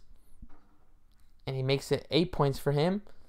And now this lead is now down to 9. 79-70. OKC is still up. Raymond Felton is in for Westbrook. Here comes Felton. Felton working around, going around the screens. Finds Carmelo. Oh, nice deflection by Crowder again. Another turnover is forced. Now here comes Utah. And a foul by Felton, who was frustrated. Doesn't believe he got anything on that foul right there. But now Utah's going up to the line. Shoot 2 more free throws. You got to watch out. See, these are the kind of things that, you know, that can hurt a team. Let's see. Let's see if Raymond Felton does get him. Oh, yeah. It seemed like he just got all ball in that one. Unfortunate for that. So now they make the first free throw here. As I was saying before, I think it's like really dangerous, you know, for a team to kind of not just end their, you know, end a quarter like this. Obviously, you have the lead, but notice it's been like in the last minute, I feel like Utah's been finding the groove. Mitchell's been able to score a few buckets. Crowder has been able to get a few deflections and turnovers and then score on those turnovers. They've been able to go to the free throw line. If they can finish this quarter strong, I mean, Utah's still in this game. They're only down by 7. Here comes Abrinas, who's open for 3. Oh, too strong. But George is there for the rebound with 2 seconds left. Pulls back. Oh, another 3 for Paul George. Incredible. He is just on fire right now. Oh, man, that is insane. He just knew what he wanted to do. He saw how much time there was left on the clock. Okay, he's got 2 seconds left. In his head, he knows. Look at that. 2 seconds left. I'm just going to pull back from 3 over O'Neal. Perfect. Look at Adams dancing. Oh, man. Now he increases the lead. Now the score is 82-72. The OKC Thunder are up by 10. Jeez, this is insane right now. Paul George is just having a night in his first playoff game as a Thunder. Oh man, he's just been on fire. He's been filling from anywhere, from the corner 3 to the top of the you know, center 3, top of the center. Does that even make sense? I don't even know that makes sense.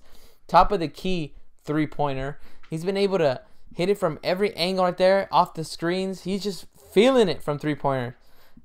Again, like I said earlier, guys, I want him to keep shooting like that. I want to see how many threes he can make. I want to see how many points he can score. Because, you know, it's only a 10-point lead, but, you know, you might think, oh, well, you know, they have the game, but you never know. Again, fourth quarter, playoffs, like that, everything can change right now like that. With one simple, like, 3-pointer by Donovan Mitchell or, you know, a slam dunk by Rudy Gobert. And then just the momentum is just going to change and just favor the Jazz to catch up and maybe take the game. But Jazz have to keep going. They can't just give up.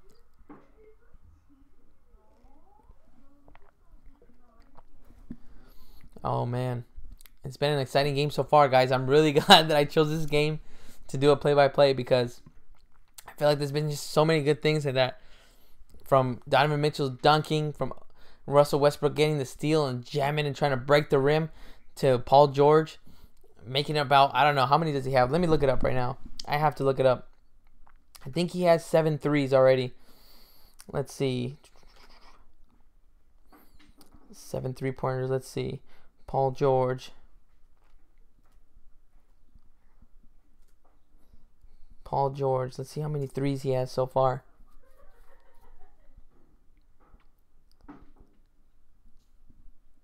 Yeah, he's got 7 3-pointers. It is insane right now.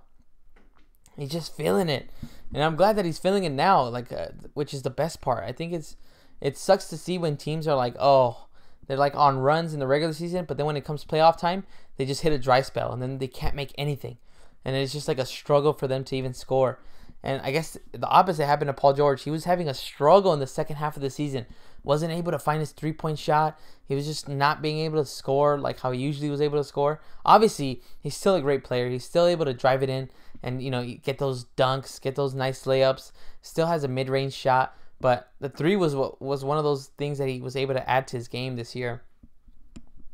But now, look at him. Now, he's just feeling it against the Utah Jazz.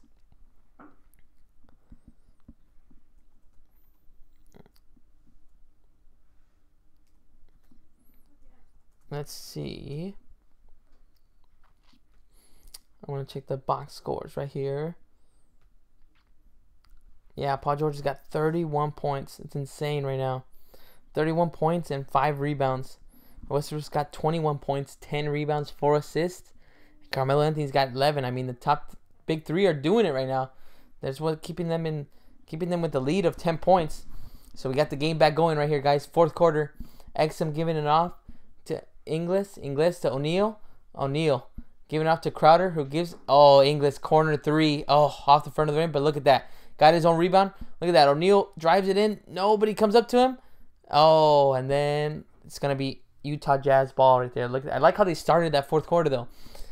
Nice ball movement. Okay, move it from side to side, and somebody's eventually gonna have to be open. One of the defenders is not gonna stay with their man for long like that. There's got to be somebody open. Here comes Utah giving it off to Ingles. Ingles tries to sneak it in right there and slip it to Gobert, but kick ball. So now Utah inbounds the ball again.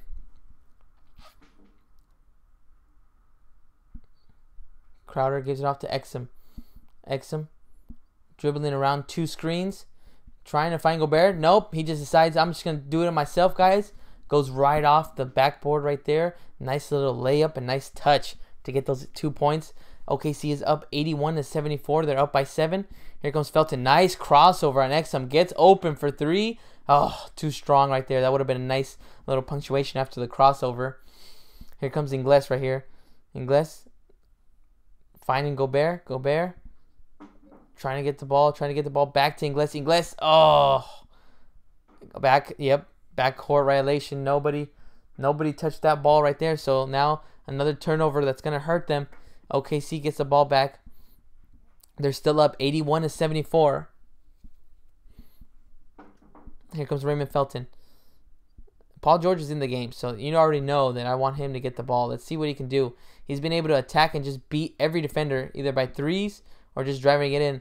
And he just got a foul called on him right there. So I'm pretty sure they're going to get the ball back right now. I think it was O'Neal. Yeah, O'Neal played a little bit too aggressively. Let's see.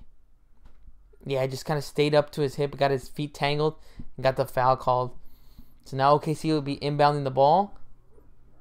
Let's see if Paul George can continue his awesome play tonight. He's just feeling it. He's on fire from downtown. Nice deflection by Ingles on the inbounds play right there. But OKC still have the ball. It went out of bounds.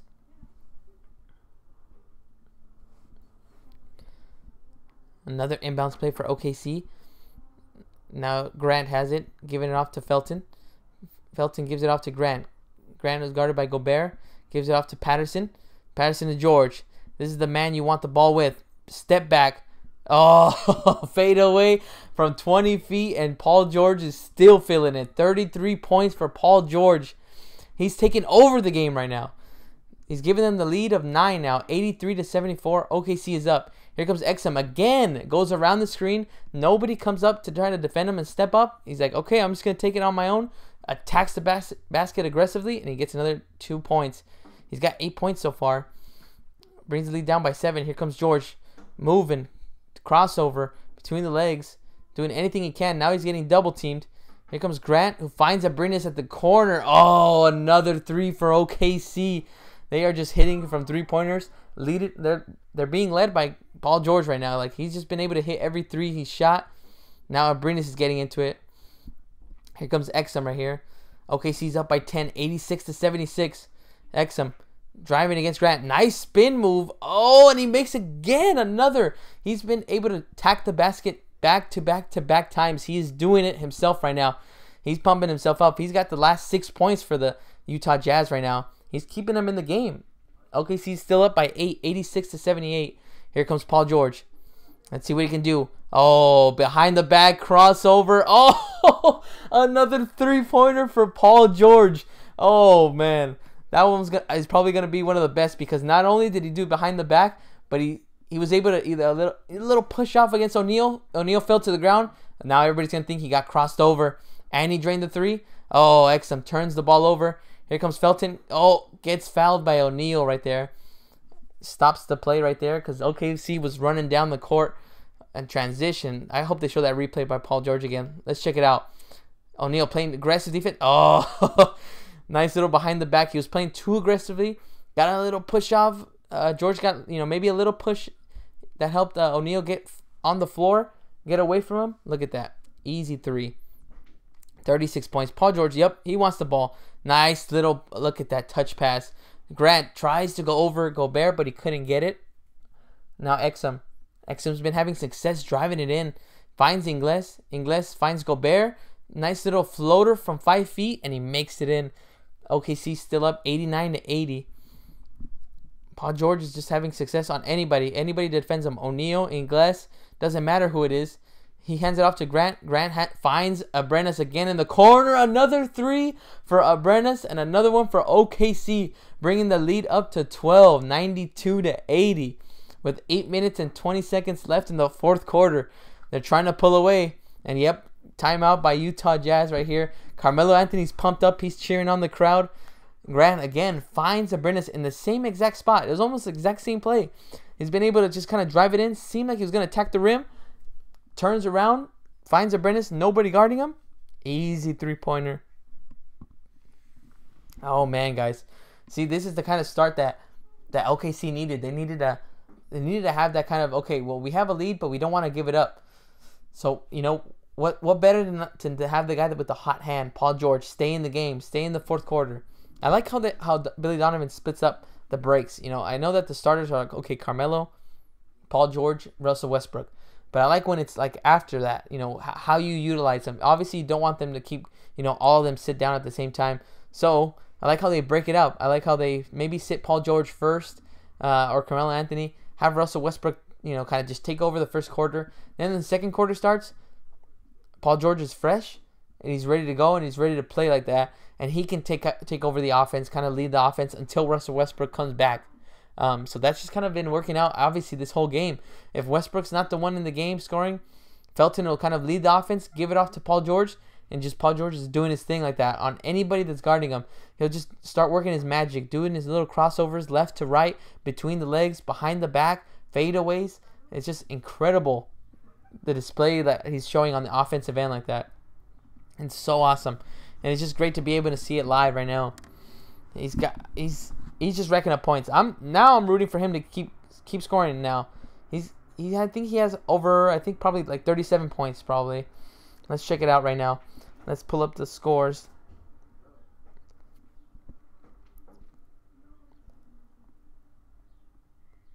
Let's see what the Thunder right here.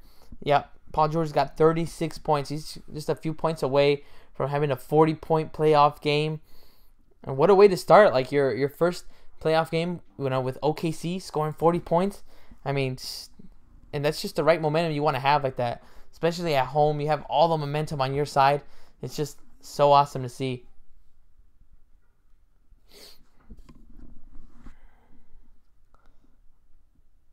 Oh man. Let's see I'm hoping that they don't sit down Paul George. I want him to keep playing. Obviously, you don't want to risk any injury or anything like that, but still though, I want him to get to 40 points. I want to see how far he can take it, how many more threes he can hit. He's just been feeling it. Abrinas has been stepping up too. He hit already 2 3-pointers, same corner, and Grant getting the same assist. So it's incredible that they're still being able to find it, and we'll see what Utah can do.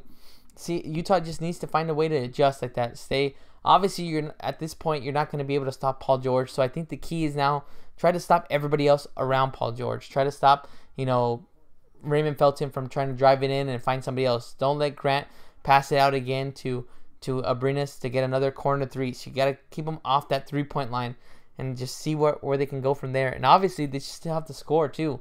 Jazz are just kind of having trouble scoring right now.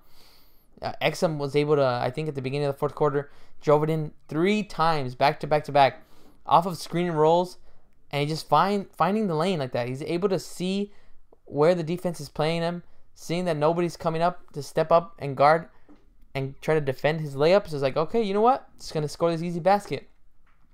So the game's back, guys. OKC's up by 12. Crowder, just drained a 3. He brought it down to 9 now. OKC's up 92-83 with 8 minutes left. Russell Westbrook is back on the floor. Here comes Russell going around the screen. Finds Grant. Nice little screen and roll work right there, and he gets the easy right there bucket. Well, not easy. He had to go Barrett over him, but he still made the bucket. So now OKC's up by 11, 94-83. Ingles gets the foul called on Abrinas. Try to get a little too aggressive on defense. Here comes Mitchell. This is the guy they need. This is the guy that Utah needs, the rookie. They need him to start something. They start to spark. He's got 23 points, 10 rebounds. Double-double in his first playoff game. They just need something right now, guys. Let's see Exum going around the screen. Finds Ingles. Ingles trying to find Gobert. He's got the mismatch, but he kicks it out to Crowder, who's open for 3 in the corner. Couldn't make it right there. Now Grant with the rebound. Kicks it out to Russell Westbrook. Westbrook pulls up. Patented shot. Look at that. It's almost like automatic for him sometimes right there from 16 feet out. The score is 96-83. Thunder up by 13. They want to try to see if they can blow this game out. Mitchell driving it past Westbrook over Adams, and he drains the 15-foot jump shot. This is the guy that's got to be, guys. He has to see if he can try to step up and score more. The score is 96-85. OKC is up by 11. With 7 minutes left in the fourth quarter, here comes Westbrook. Gives up his dribble. Finds Grant. Grant working on Crowder. Oh, nice bang shot right there. Crowder tried to stay in front of him. Really good defense, but just Crowder has a little bit more length, and he's able to just get over him. Mitchell tried to drive against Russell Westbrook, and Westbrook kind of puts his chest in front of him. Gets the foul call, so Westbrook gets another foul on him. Oh, I think they're showing a replay on Mitchell. Seemed like he almost twisted his ankle. Oh, and they're sitting him down too. I don't think they want to. Yeah, I think they're really worried on about. And he's trying to proclaim that that he's fine right now. I guess they just don't want to. They don't want to worry. I mean, he's basically their star player, their rookie right there. And he's been leading them in points and helping this team get wins. So they don't want to risk having any injury right now. Let's hope we see him again like that. I think he was kind of. You saw the emotion like that. I mean, who wouldn't have that emotion? You're playing in your first game as a rookie. You got a double-double already. You're leading your team. You still have a chance to win the game. I mean, I would be upset too if the coach wanted to take me out and telling me, "Hey, we just don't want to risk injury." Like, come on, this is what you play for like that. This is what you want to. This is the moments that you kind of live for like that. Is to help your team get a win in the playoffs and to come back. I mean, so now finally we got him back in the game. Here we go, Rubio from 20 feet couldn't make that one right there around the screen. So now Russell Westbrook gets a rebound. Now he's got it right here, backing it up, using his strength. Trying to do a spin move, fade away, and it's actually no foul called. He just got deflection right there by Rubio. Nice defense, stayed with him. A nice little back, yeah. Mitchell's back in the game right there. Short little rest. The score is 98-85. OKC is up by 13. Westbrook over Rubio. There he is, loving that shot right now. And Westbrook is feeling it like that. From whichever side, left side, right side, he'll try to back it down. He'll spin move, bank it. If not a bank, he'll pull up. Or in that case, he'll just kind of little jab step, try to fake you out, and still score over you. Nice little pass from Mitchell to Favors, and Favors drives it all the way in. Nobody steps up and gets it. Nice little layup. Scores 100-87. OKC still up by 13. Oh, nice find by Westbrook to Grant, who tries to alter it in the air. And Gobert kicks it out, but kicks it all the way out to Russell Westbrook. Westbrook pulls the ball back, resets the offense. Now he's taking a little bit time off the clock. Westbrook drives against Rubio, finds Grant. Oh, too high. Couldn't get the ball. It was about to be a nice alley-oop, but he couldn't get that one go in. Nice little play. Nice find by Russell Westbrook. Now Grant's sitting down. Now we have Anthony back on the floor. And the score is 187 with 5 minutes and 26 seconds left in the fourth quarter. Mitchell bringing the ball up, getting double teamed. Gives it off to Favors, who gives it back to Mitchell. Mitchell, nice hesitation. See that there's nobody in the lane except Adams, and he drives it in and he scores the nice easy layup. 100, now the score is 100-89. OKC still up by 11 with 5 minutes and counting in the fourth quarter. Here comes Westbrook, guarded by Ingles. Westbrook going around the screen, tosses it up to Adams, and Adams slams it. Nice little easy dunk. Easy little lob from Russell Westbrook. And now a timeout by Utah. Want to talk some things over. They're just not able to reduce the lead. Look at that. Nice find. Gobert tried to stay with it, but he was kind of just having eyes focused on Russell Westbrook. And just with that little hesitation, that kind of, okay, I'm just going to focus on Russell Westbrook. Boom. Leaves Adams behind him open. And Westbrook, nice find right there. Nice vision to lob it up to him. Easy. And get him nice 2 points for Steven Adams. No, man, guys. OKC is just not letting up right now. They're just doing what they want right now, especially Paul George. Paul George has been, it sucks that he sat down already, but I mean, he deserves the rest, man. He's been killing it. He's got 36 points already. It's just so awesome to see. And especially, it's not only against like one player too, like that. It's been a few players that have tried to go up against him. Ingles has been trying to guard him. O'Neal has been trying to guard him. He got crossed over. Maybe you'll probably say maybe it looked like a push. You'll probably have to see it afterwards, but he's been able to just get to where he wants to go and just score at will. And his three-point shot from downtown has just been on point like that. Everywhere he's wanted to do a step back, he'll hit the step back. He, pulls it back, from behind the back crossover move, and he scores it right over his defender. Coming off the screen, drains it again. It's been automatic for him. Let's see. I'm trying to see how many points Russell Westbrook has. Let's see what he has here. Okay. See. Let's check it out. Thunder is still up by 13 points. Yeah, Paul George got 36. Russell Westbrook's already got 25. He got 12 rebounds. He's got a double-double. He just needs 4 more assists to get a triple-double. And it's game 1 of the first round of the Western Conference playoffs.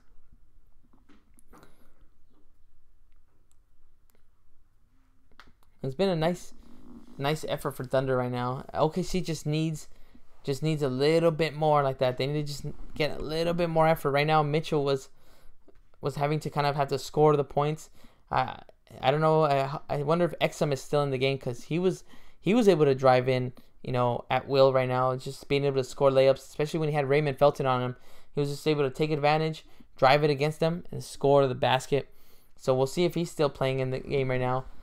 We'll see if Gobert can get a little bit more aggressive too, and hopefully Ricky Rubio comes in and starts kind of changing the dynamic of the Utah Jazz and seeing if they can maybe, set up their offense a lot quicker and try to see if they can get more buckets and more buckets, but also start stepping up on defense too, because OKC just does not stop scoring, and it's obviously super, super easier said than done like that. I mean, tell me how they're going to stop Russell Westbrook when he's driving down the lane trying to dunk it on your head, or when Paul George is trying to cross you over and steps back in threes.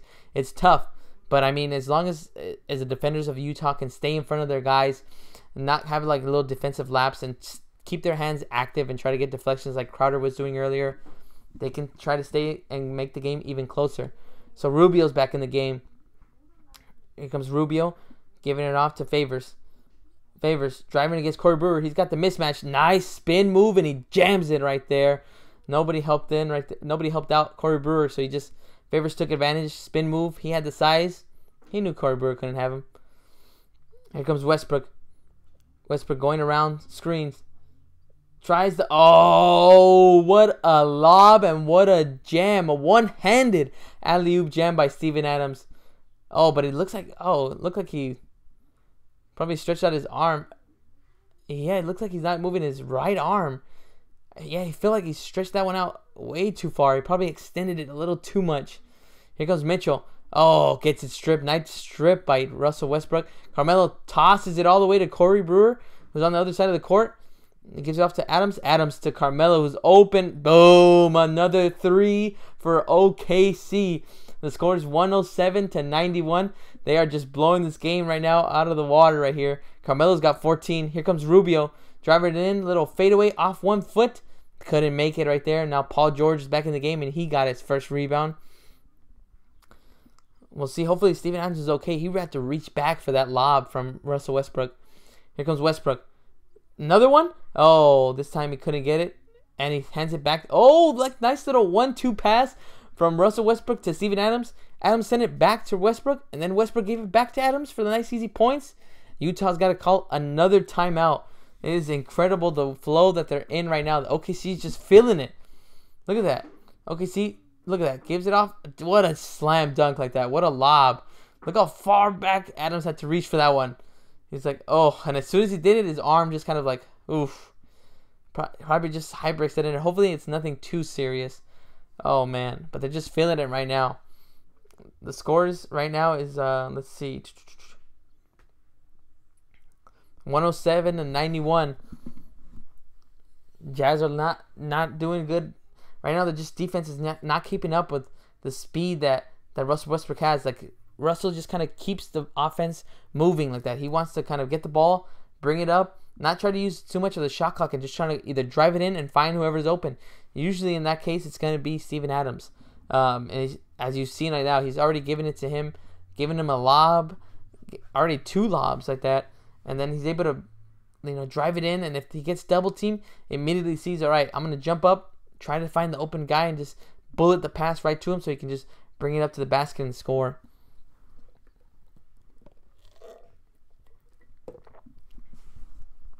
Oh, man, it's been a great game so far. Let's see what the Utah can do after this timeout. Quinn Snyder's already called 2 timeouts. And the game is just coming back on right now. The crowd is going crazy. OKC is up 109-91. They're up by 18. Here comes Rubio. Let's see what plays they can come out of the timeout that Quinn Snyder can set up here. Gobert giving it off to Rubio.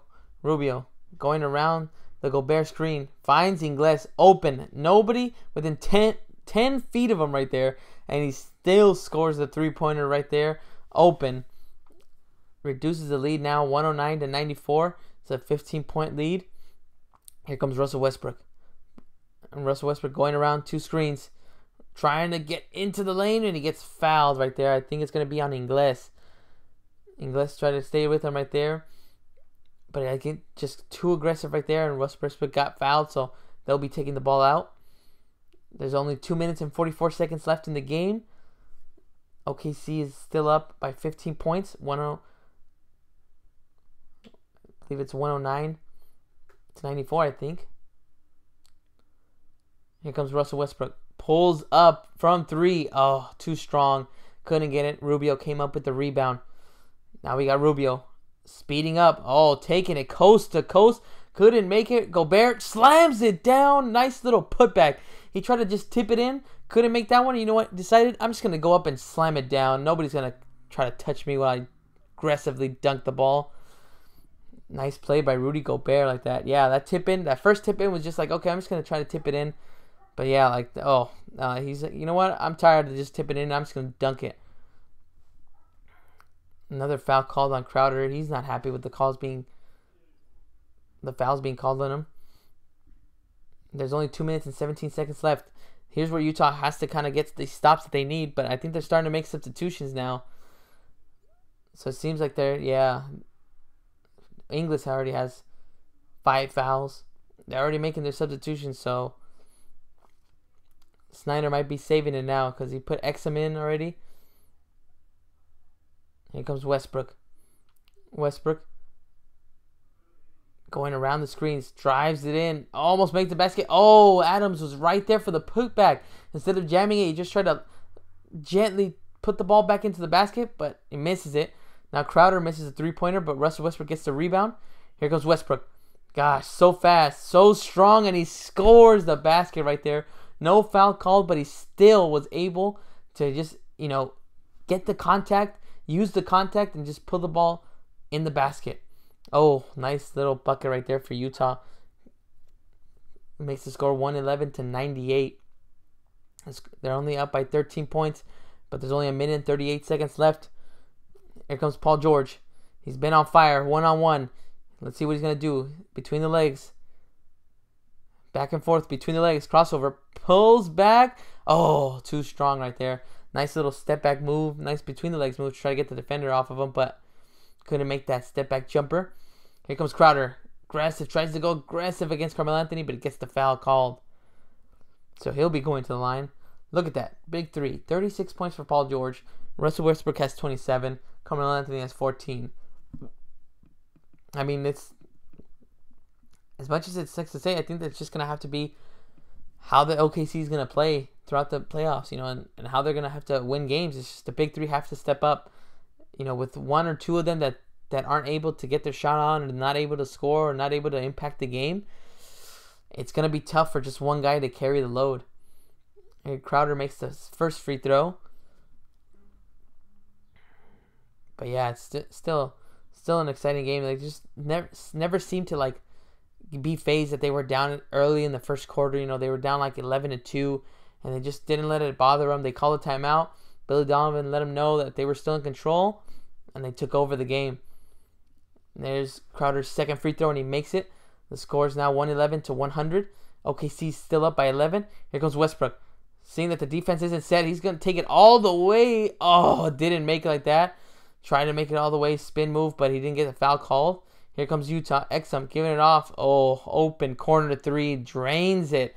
The score's 111-103. There, timeout by... That was a smart timeout by OKC. OKC's only up by 7 now from being up 15. Nice little three by Burks right there. Open. Gotta watch out, guys. Even though there's only a few seconds left, anything can happen right now. A couple 3-pointers that the Utah Jazz can hit, and then the game is still intact. They still have a chance to take it. Either take it into overtime or just take the win. There's still a minute left. A lot of time. They just have to get a few stops, hit a few 3-pointers, and it's still their game. 7 points. I mean, it's only, what is it, like a 3-possession game? 2 3-pointers, and then maybe like a 2-point shot, and you're in the lead again. Obviously, taking into account that if you get the stops. But yeah, we'll see what the Utah Jazz can do. It's still a lot of time. I wonder if they bring back Donovan Mitchell or Ingles like that. Oh, well, he had 5 fouls, but I wonder if they bring back any of the starters like Rubio and Mitchell, knowing that there's it's 7-point lead. We got a minute left. Let's see what offense we can run to try to catch up and stop these guys from scoring and still have a chance to take this game 1. And I think same thing for OKC like that. OKC, I think you should just keep your starters in there. Keep Paul George in there and try to see, we created this lead like that. Let's just try to keep this lead going like that. Let's not give this lead up, and let this game go to waste. Oh, but it doesn't seem like they're bringing Mitchell back in. So they're just going to stick with Exum here. Crowder. And referee, it seems like he's directing. Oh, Corey Brewer's bleeding. That's why. I thought he was about to tell him to get out of the game. I thought there was too many guys on the floor. But he's actually bleeding right there, so they got to stop that right there. I wonder when that happened, too. Because they went the whole time out without knowing that. And then just when they're about to inbound it, the referee just saw it, so... It was weird. I wonder if they know when he got the cut. Paul George is already on the bench right there. He had a game tonight. 36 points. Incredible at that from 3. He was just unstoppable. He was able to just go over every defender and be like, you know what? Use his crossover moves between the legs. Had a nice little crossover on O'Neal that dropped him to the floor. Obviously, could have been a little bit of a push, but still scored that 3. Westbrook splitting the defenders. Almost gets it deflected, and he gets the foul called. So he'll be going to the line for 2 more free throws. I just love Westbrook's emotions, man. Like, it's just, I love it like that. You know, obviously for some defenders or some other fans that don't like OKC, you know, it could probably get on your nerves, but you just have to love it from like a competitor standpoint. Like, he just wants to win. Obviously everybody wants to win like that, but this guy he just wants it more. Oh man, Paul George, it seems like he's getting some treatment on his lower back. That's not good news right there. Hopefully it's just something, you know, something minor that doesn't affect his game that much. He's got a day to rest. I think they play on Tuesday or Wednesday for game 2. Westbrook makes the first free throw. Makes the lead 112 to 103. With 56 seconds left. Look at that. 28 points, 8 assists, 13 rebounds. He only needs 2 more assists for a triple-double. Don't think he'll get it today, but still, good stat line for Westbrook. Here comes Utah right here. Speeding all the way up the court. Nice little layup. Nobody defending them. They're going to allow that. So going to let them get 2 points right here. Now they're just going to take time off the clock. Here comes Adams right here. Adams gets fouled immediately. So now he'll be going to the line for 2 free throws with 44 seconds left on the game clock, actually. The score's 113 to 105. OKC is up by 8. Gosh, Steven Adams had a nice little alley-oop that he caught right now.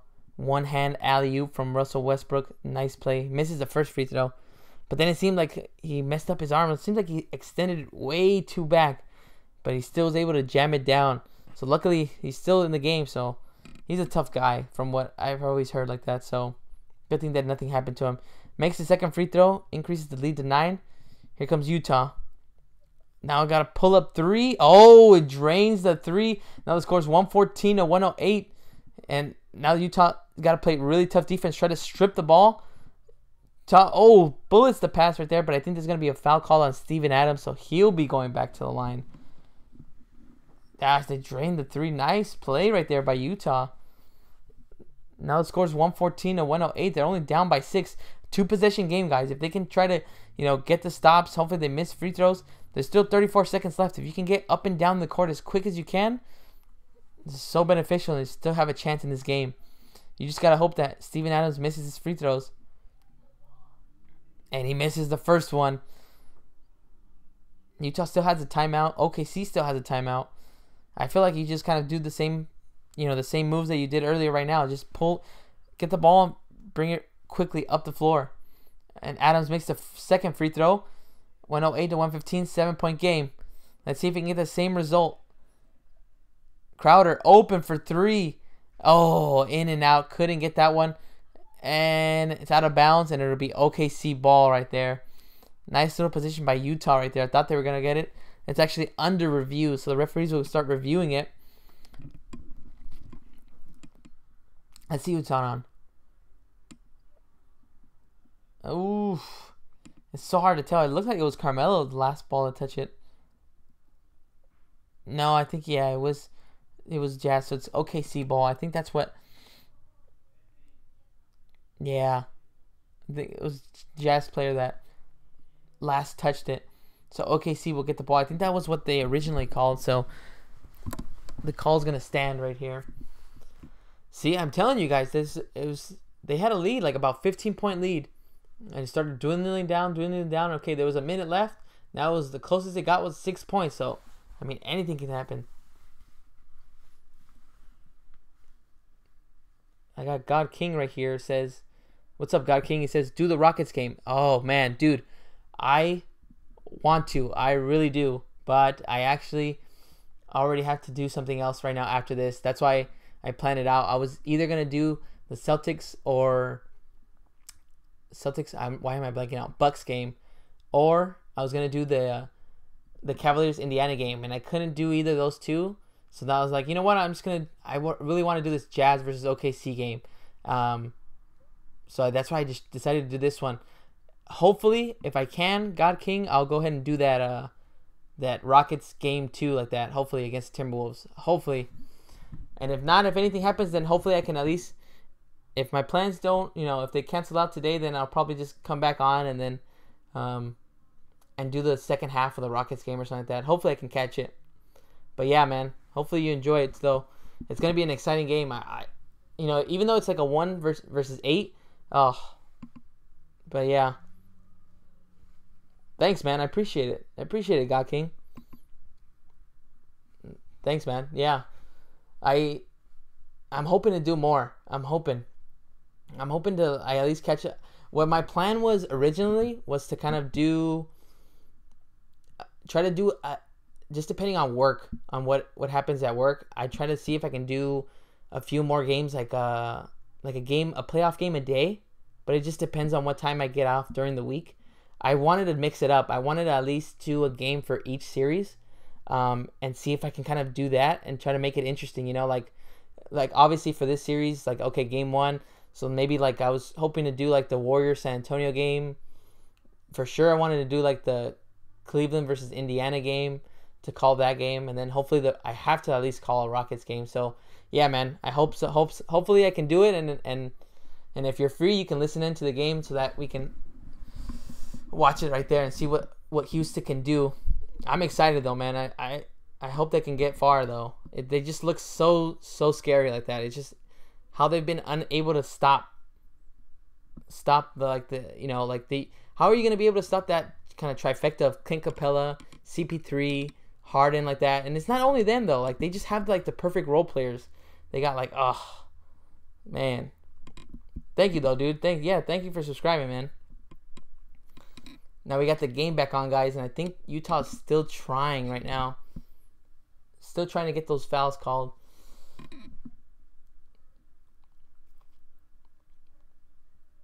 Paul George. I'm glad that Paul George, nothing happened. We saw him right now on the floor, kind of, just getting like a little minor back treatment on his lower back, but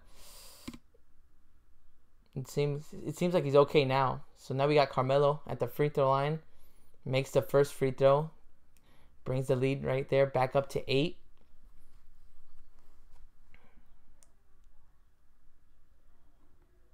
Now we got him shooting for a second free throw. 21 seconds left. 8-point lead. If he makes this like a 9-point lead, that's 3-possession game, guys. I think it's going to be tough for the Jazz. They got to run up and down the floor and also get stops. So I think this game might be over. Let's see what they can do here. If they can at least knock down a 3, then they still might have a chance, but they look like they're just going to go straight for the 2-pointer, and they couldn't make that one right there. So now they're just going to run out the clock, and OKC is going to get their first win right here, the first series against the Utah Jazz. Nice, exciting game. It's really cool to be able to watch this team like that. Both teams, too, like that, especially Donovan Mitchell, and that's it, guys. That's final. OKC won 116-108. Really fun game to watch. I'm really pumped that I was able to see it too. I think, especially Paul George. I mean, like he was killing it like that. He went off, especially from 3-point like that. He was being able to cross over. He was just being able to between the legs on any defender, whether it was Ingles, whether it was O'Neal, whether it was Crowder. It didn't matter who it was. Oh, he was just able to get his shot off and just score. So I look at that. We see the next game will be Wednesday at 5. Here at 8 p.m. Eastern time, but 5 here in the West. We got Portland, New Orleans, Golden State, San Antonio, Houston, Minnesota. Jeez, I wish I could. Okay, well, hopefully I can catch it the next time though. But guys, thanks for joining me. For everybody that was watching, it was a really exciting and fun game to watch.